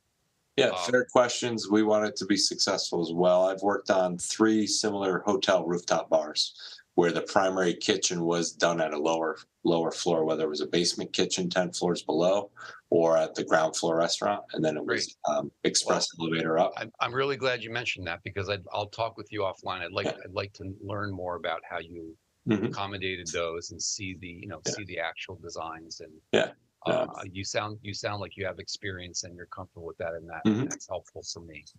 Yeah, and you're right. It's not just the ham sandwiches and a glass of water on the roof. No, there's, part of this is, contingent on, a successful restaurant, owner operator partnering with us. But the critical thing is we're proposing all the right elements here. We're not just doing a warming kitchen on the roof and that's it. We have 3 to 4 different variety of kitchens, commercial grade kitchens, a really substantial one on the ground floor for teaching and full-blown cooking. But this 3rd floor kitchen we do have a kitchen consultant engaged who programmatically mapped out the right size cooking appliances and the equipment for this 3rd floor, knowing that we would be cooking meals. Okay, great. I'm glad I asked those questions so that information could come forward. Yeah, there's thought that went into it. I wouldn't get hung up on the layout and the proximity of things just yet, because we're not even proposing seating plans and a full-blown restaurant design. Well, I mean, I'm sorry, I have to contradict you on that. It's like if you have people renting that space and you have people who are trying to get food up to a regular service, I don't know, 9 to 5 kind of operation, which I'm trying to describe to you as a visitor. Is there a clear path once you go into the Great Falls Center to go to rooftop dining? Well, you have to know enough to walk to the elevator at the rear of that entrance. Correct. That takes you up there. That's the direct path, and there'd be that's signage. The only direct path other than the stairway, so it's already difficult to get up there. Now you've got servers and people who have to get the food across an event that you have scheduled on that floor, and then you have individual breakout sections where you have party rooms essentially. And is that food service going to interrupt the other rental situation you have going on that floor? So all of that, all of those logistics will change depending on who's using the building, and that handicaps the ability of someone to walk off the street, get in the elevator, go upstairs, and have a nice meal. That's what I'm getting at. And like this could solve, John Franco, this could solve. I mean, one move could solve a lot of this. And to your initial point, like if the commercial kitchen was abutting these bathrooms, and had direct back of house corridor access to the elevator. Yes. Right. Right off the bat, I know that works. Yep. Some other factors, we put it here for the time being, but there's a good chance once we have a restaurant operator engaged, they may want it, elsewhere. And I have one final question to the use of the building that's similar to all of this that I just put out there for the restaurant, and that has to do with the substantial amount of space that's given to this culinary institute, I guess. My question is for John. I think you probably know that Paterson has tried, in a nonprofit way and with government assistance, at least 2 different times I'm aware of, to jumpstart and launch a similar program, and both times they failed here in Paterson. So how are you going to be successful with all of this invested space in a commercial kitchen training program where the other ones failed? You have just like Matt just mentioned, he's designed other situations with rooftop restaurants before. Did you consult with any professionals in this kind of a training scenario for culinary? Is that planned out with the same kind of idea or thoughtfulness as the dining portion?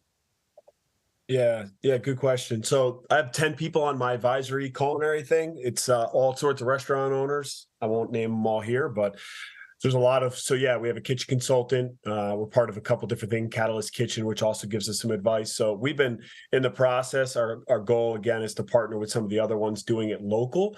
But all of our mentoring programs, even our trades mentoring programs, is very different than what you would see in a normal setting. Our mentoring program is very driven towards working with people that are in the industry, working every day. So our welding shop has 6 welders that are welding-owned companies who hire our folks upon graduation. So it's very driven towards a one-on-one mentorship, which is what our culinary program will be. I envision our culinary program only being 8 to 10 students and working with restaurant owners, mentoring them. So giving them point of sales, giving them a full experience in a kitchen, but in a very, very deliberate and mentorship type of relationship. Okay, so that's I was thinking about that as well. So it's sort of your method that you're successful with in your trades training program in back of this house is the same methodology you're applying to this culinary. It's the same like idea. Absolutely. Okay. Yep. Even the auditorium is going to have lighting, tech, sound, guitar, vocals, all sorts of education around helping people get into a career they love. Okay, and that's all going to be managed out. I don't see any space in this building for managing all of that. Where are you managing all of that from?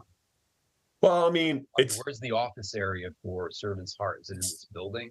Yeah, rental offices and the meet and greet for people who want to rent the building for different things or come to class.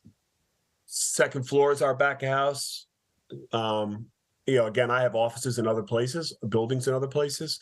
So some of it won't happen there. Some of it will happen there. Okay, thank you. Yeah. It's really just a field manager's office, on the second floor. That's kind of keeping a pulse on the overall operations, right, John? Correct. But as much as the diversity of uses may be glaring, there is a consistent thread through all these uses. It's a training program. It's not just a trade school, but it's really a wide variety of professional careers that they're training, equipping, and placing students and most of the time adults. So from the trades to culinary arts and then to technology on the second floor, audio, video, music. There is a consistency of uses all throughout this, even with the culinary food stalls, equipping people to, sell their pastries and their baked goods, and maybe even participate in operating some of the other food and beverage uses in the building.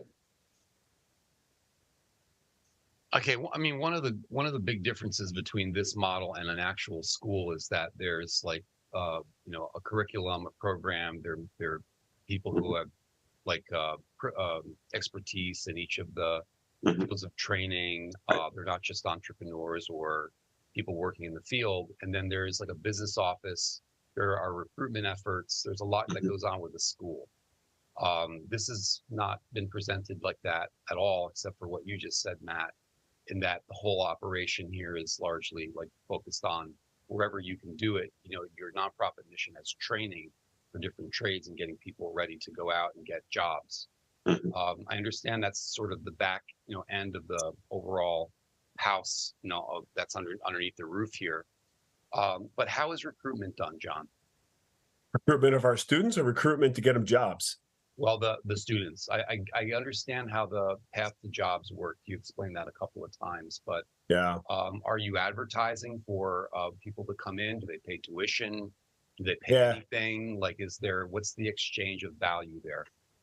No, so yeah, all of our trades programs are free. We have 350 applications awaiting our 52 spots in our portal at the moment. I would say over 50% of them are from Paterson. Probably 15 of them are from JFK High School because I'm on the advisory board there and I spend a lot of time with JFK helping them. And so it's a lot of Paterson in all of our programs. Out of our grads, we've graduated 15% women and over 75% of them have been from Paterson. So I have more applications that I know what to do with, which is why we're looking at other locations in other towns to try and help more people. because it's a huge conversation around America, and it's a phenomenal opportunity to help young people navigate into a higher pay job opportunity at the moment. But you are advertising, beyond your just personal networking and your team's networking and the community. There's concerted efforts, and there's a formal curriculum. All the programs have a published curriculum.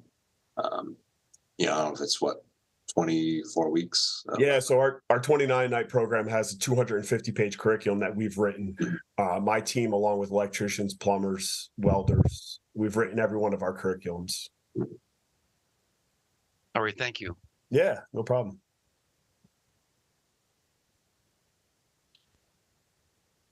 All right, can we, we'll move ahead. Thank you guys so much.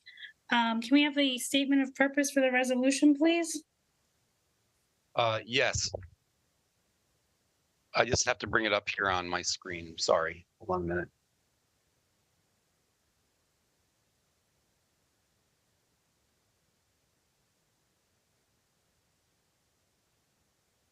Okay, so resolution 23-14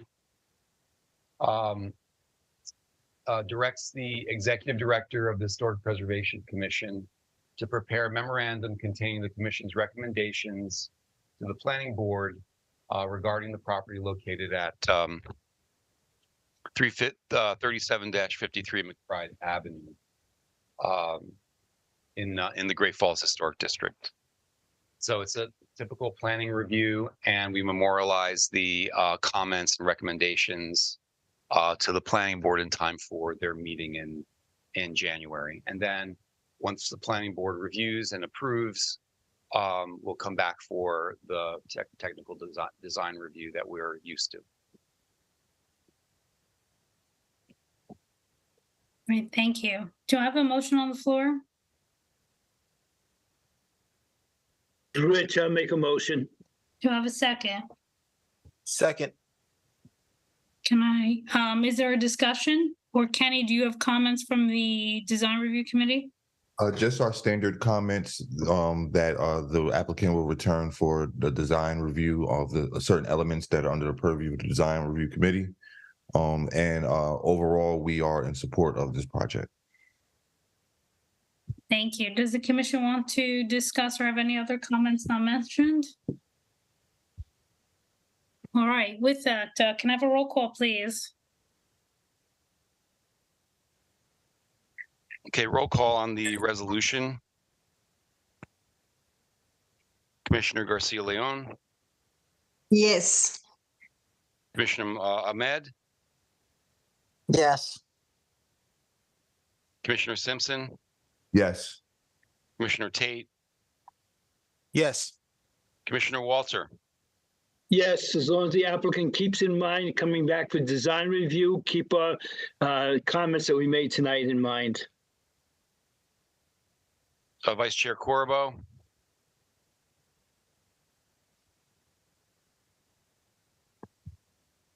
Chair Rafael. I'm sorry, yes. Yes. Okay, motion carries.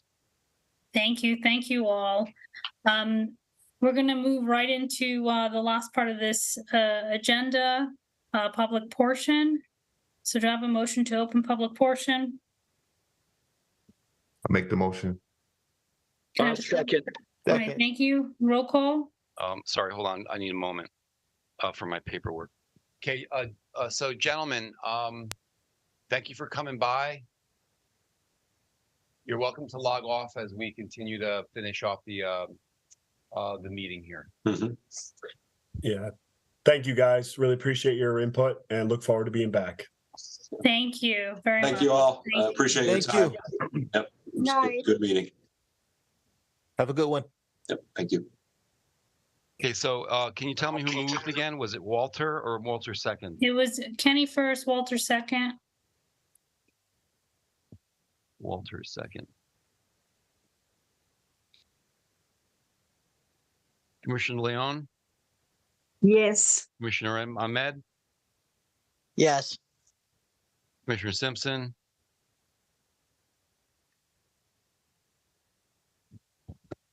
Commissioner Tate? Yes. Commissioner Walter? Yes. Commissioner Corbo, Yes. Chair Rafael. Yes. Motion carries. Public portion is now open. So I have a statement here that was emailed to me that I can read for public portion. Just bear with me.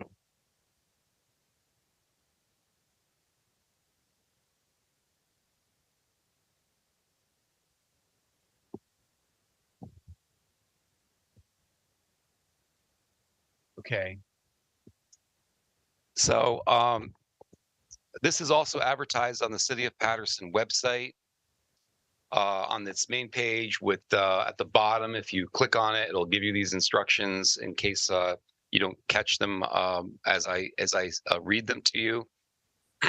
Those who would like to participate in the public portion can call in at 973-321-1579 and enter meeting ID 8326. You press *1 to listen to the meeting. Press *3 to be added to the speaker queue. And then someone will answer and put you in the queue and then link you to the meeting to ask your question. Okay, so we'll should we give a couple minutes in case any callers want to come in? What time should we wait, Madam Chair? I would, it's a good question. Is 5 minutes too long? Yes. Then give it like 2 minutes, half that. Okay, I have 10:27, so how about at 10:30? I'm okay with that. Okay, so for folks who are listening in, if you'd like to call in, we're going to take a pause for 2 minutes, 3 minutes to accommodate any callers during the public portion. The City of Paterson website, in case you don't know, it's www.patersonnj.gov. That's Paterson NJ with no period or slashes or anything. It's all one word, and then .gov, G-O-V. That'll bring you to the front page, and if you scroll to the bottom, you'll find the instructions I just read.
The time is now 10:30.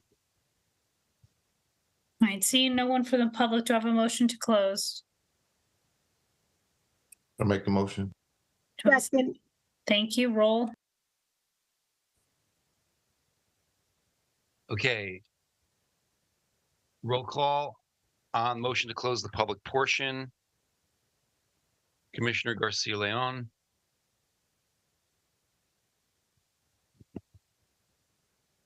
Commissioner Ahmed, Yes. Commissioner Simpson, Yes. Commissioner Tate, Yes. Commissioner Walter, Yes. Vice Chair Corbo, Yes. Chair Rafael. Yes. Motion carries. The public portion is hereby closed. Thank you. I just noticed there is one item we missed, but I will be asking for a motion to table. It is the approval of minutes from our last meeting and the meeting of October. These sets were sent to Gianfranco earlier today. He will be reviewing them, so they will be heard at our next meeting. So if we have a motion to table the approval of minutes, Second. can I have Corbo a and Tate, okay. Table minutes of, Kelly, isn't it October and November or? Well, it's September, October, and November.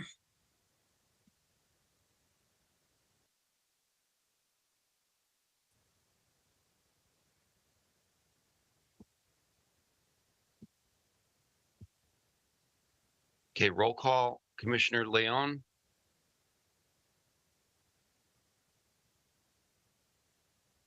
Commissioner Garcia Leon. Commissioner Ahmed. Yes. Commissioner Simpson. Yes. Commissioner Tate. Commissioner Walter. Yes. Vice Chair Corbo. Yes. Chair Rafael. Yes. Okay, could I get Tate? Yes. Okay, and then I also have Garcia Leon. I think we lost you. I'm sorry. Yes. Got you. You keep saying yes, and no one can hear you, right? Motion carries. Thank you. And with that, do I have a motion to adjourn at 10:33 p.m.?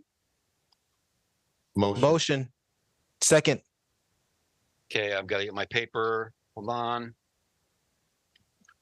Okay, so was that Simpson who moved? Yes. Yes, and Tate to second. And Tate to second.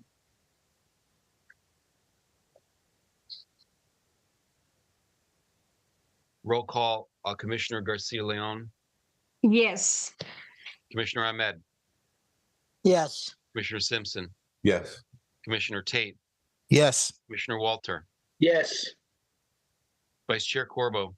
Yes. Chair Rafael. Yes. Meeting is adjourned. I just want to thank Kelly for taking care of our minutes. It's a lot of work to do minutes, and you know that we're working on our own right now without a secretary. So I just also wanted to say thank you to Kelly publicly, and I also want to take a minute to thank all of our commissioners, all of you that are on, and those who are not tonight, for your continued excellent service to the city of Paterson as historic preservation commissioners. Thank you for getting through this long meeting. These are obviously some very important projects that are coming all at once at the Great Falls area, and it was a much needed meeting. And we thank you for hanging out here so long to get into all of this tonight. That should also allow the projects to keep moving into the new year, and we'll look for our design review on the ones we've reviewed just now at the Great Falls Center. Also want to wish everyone a very, very happy holiday season, and thanks again for all of your support this year. Thank you, Gianfranco. Thank you. Thank you, commissioners. Thank you, everyone. Thank Happy you. holiday. Thank you. Have a good one. Happy holidays. Good night. Happy holidays. I'll see you all in April. Unless you have another storm where I can do it virtual. Yeah. Enjoy your trip, Richard. Bye. Good time, Rich. Night all.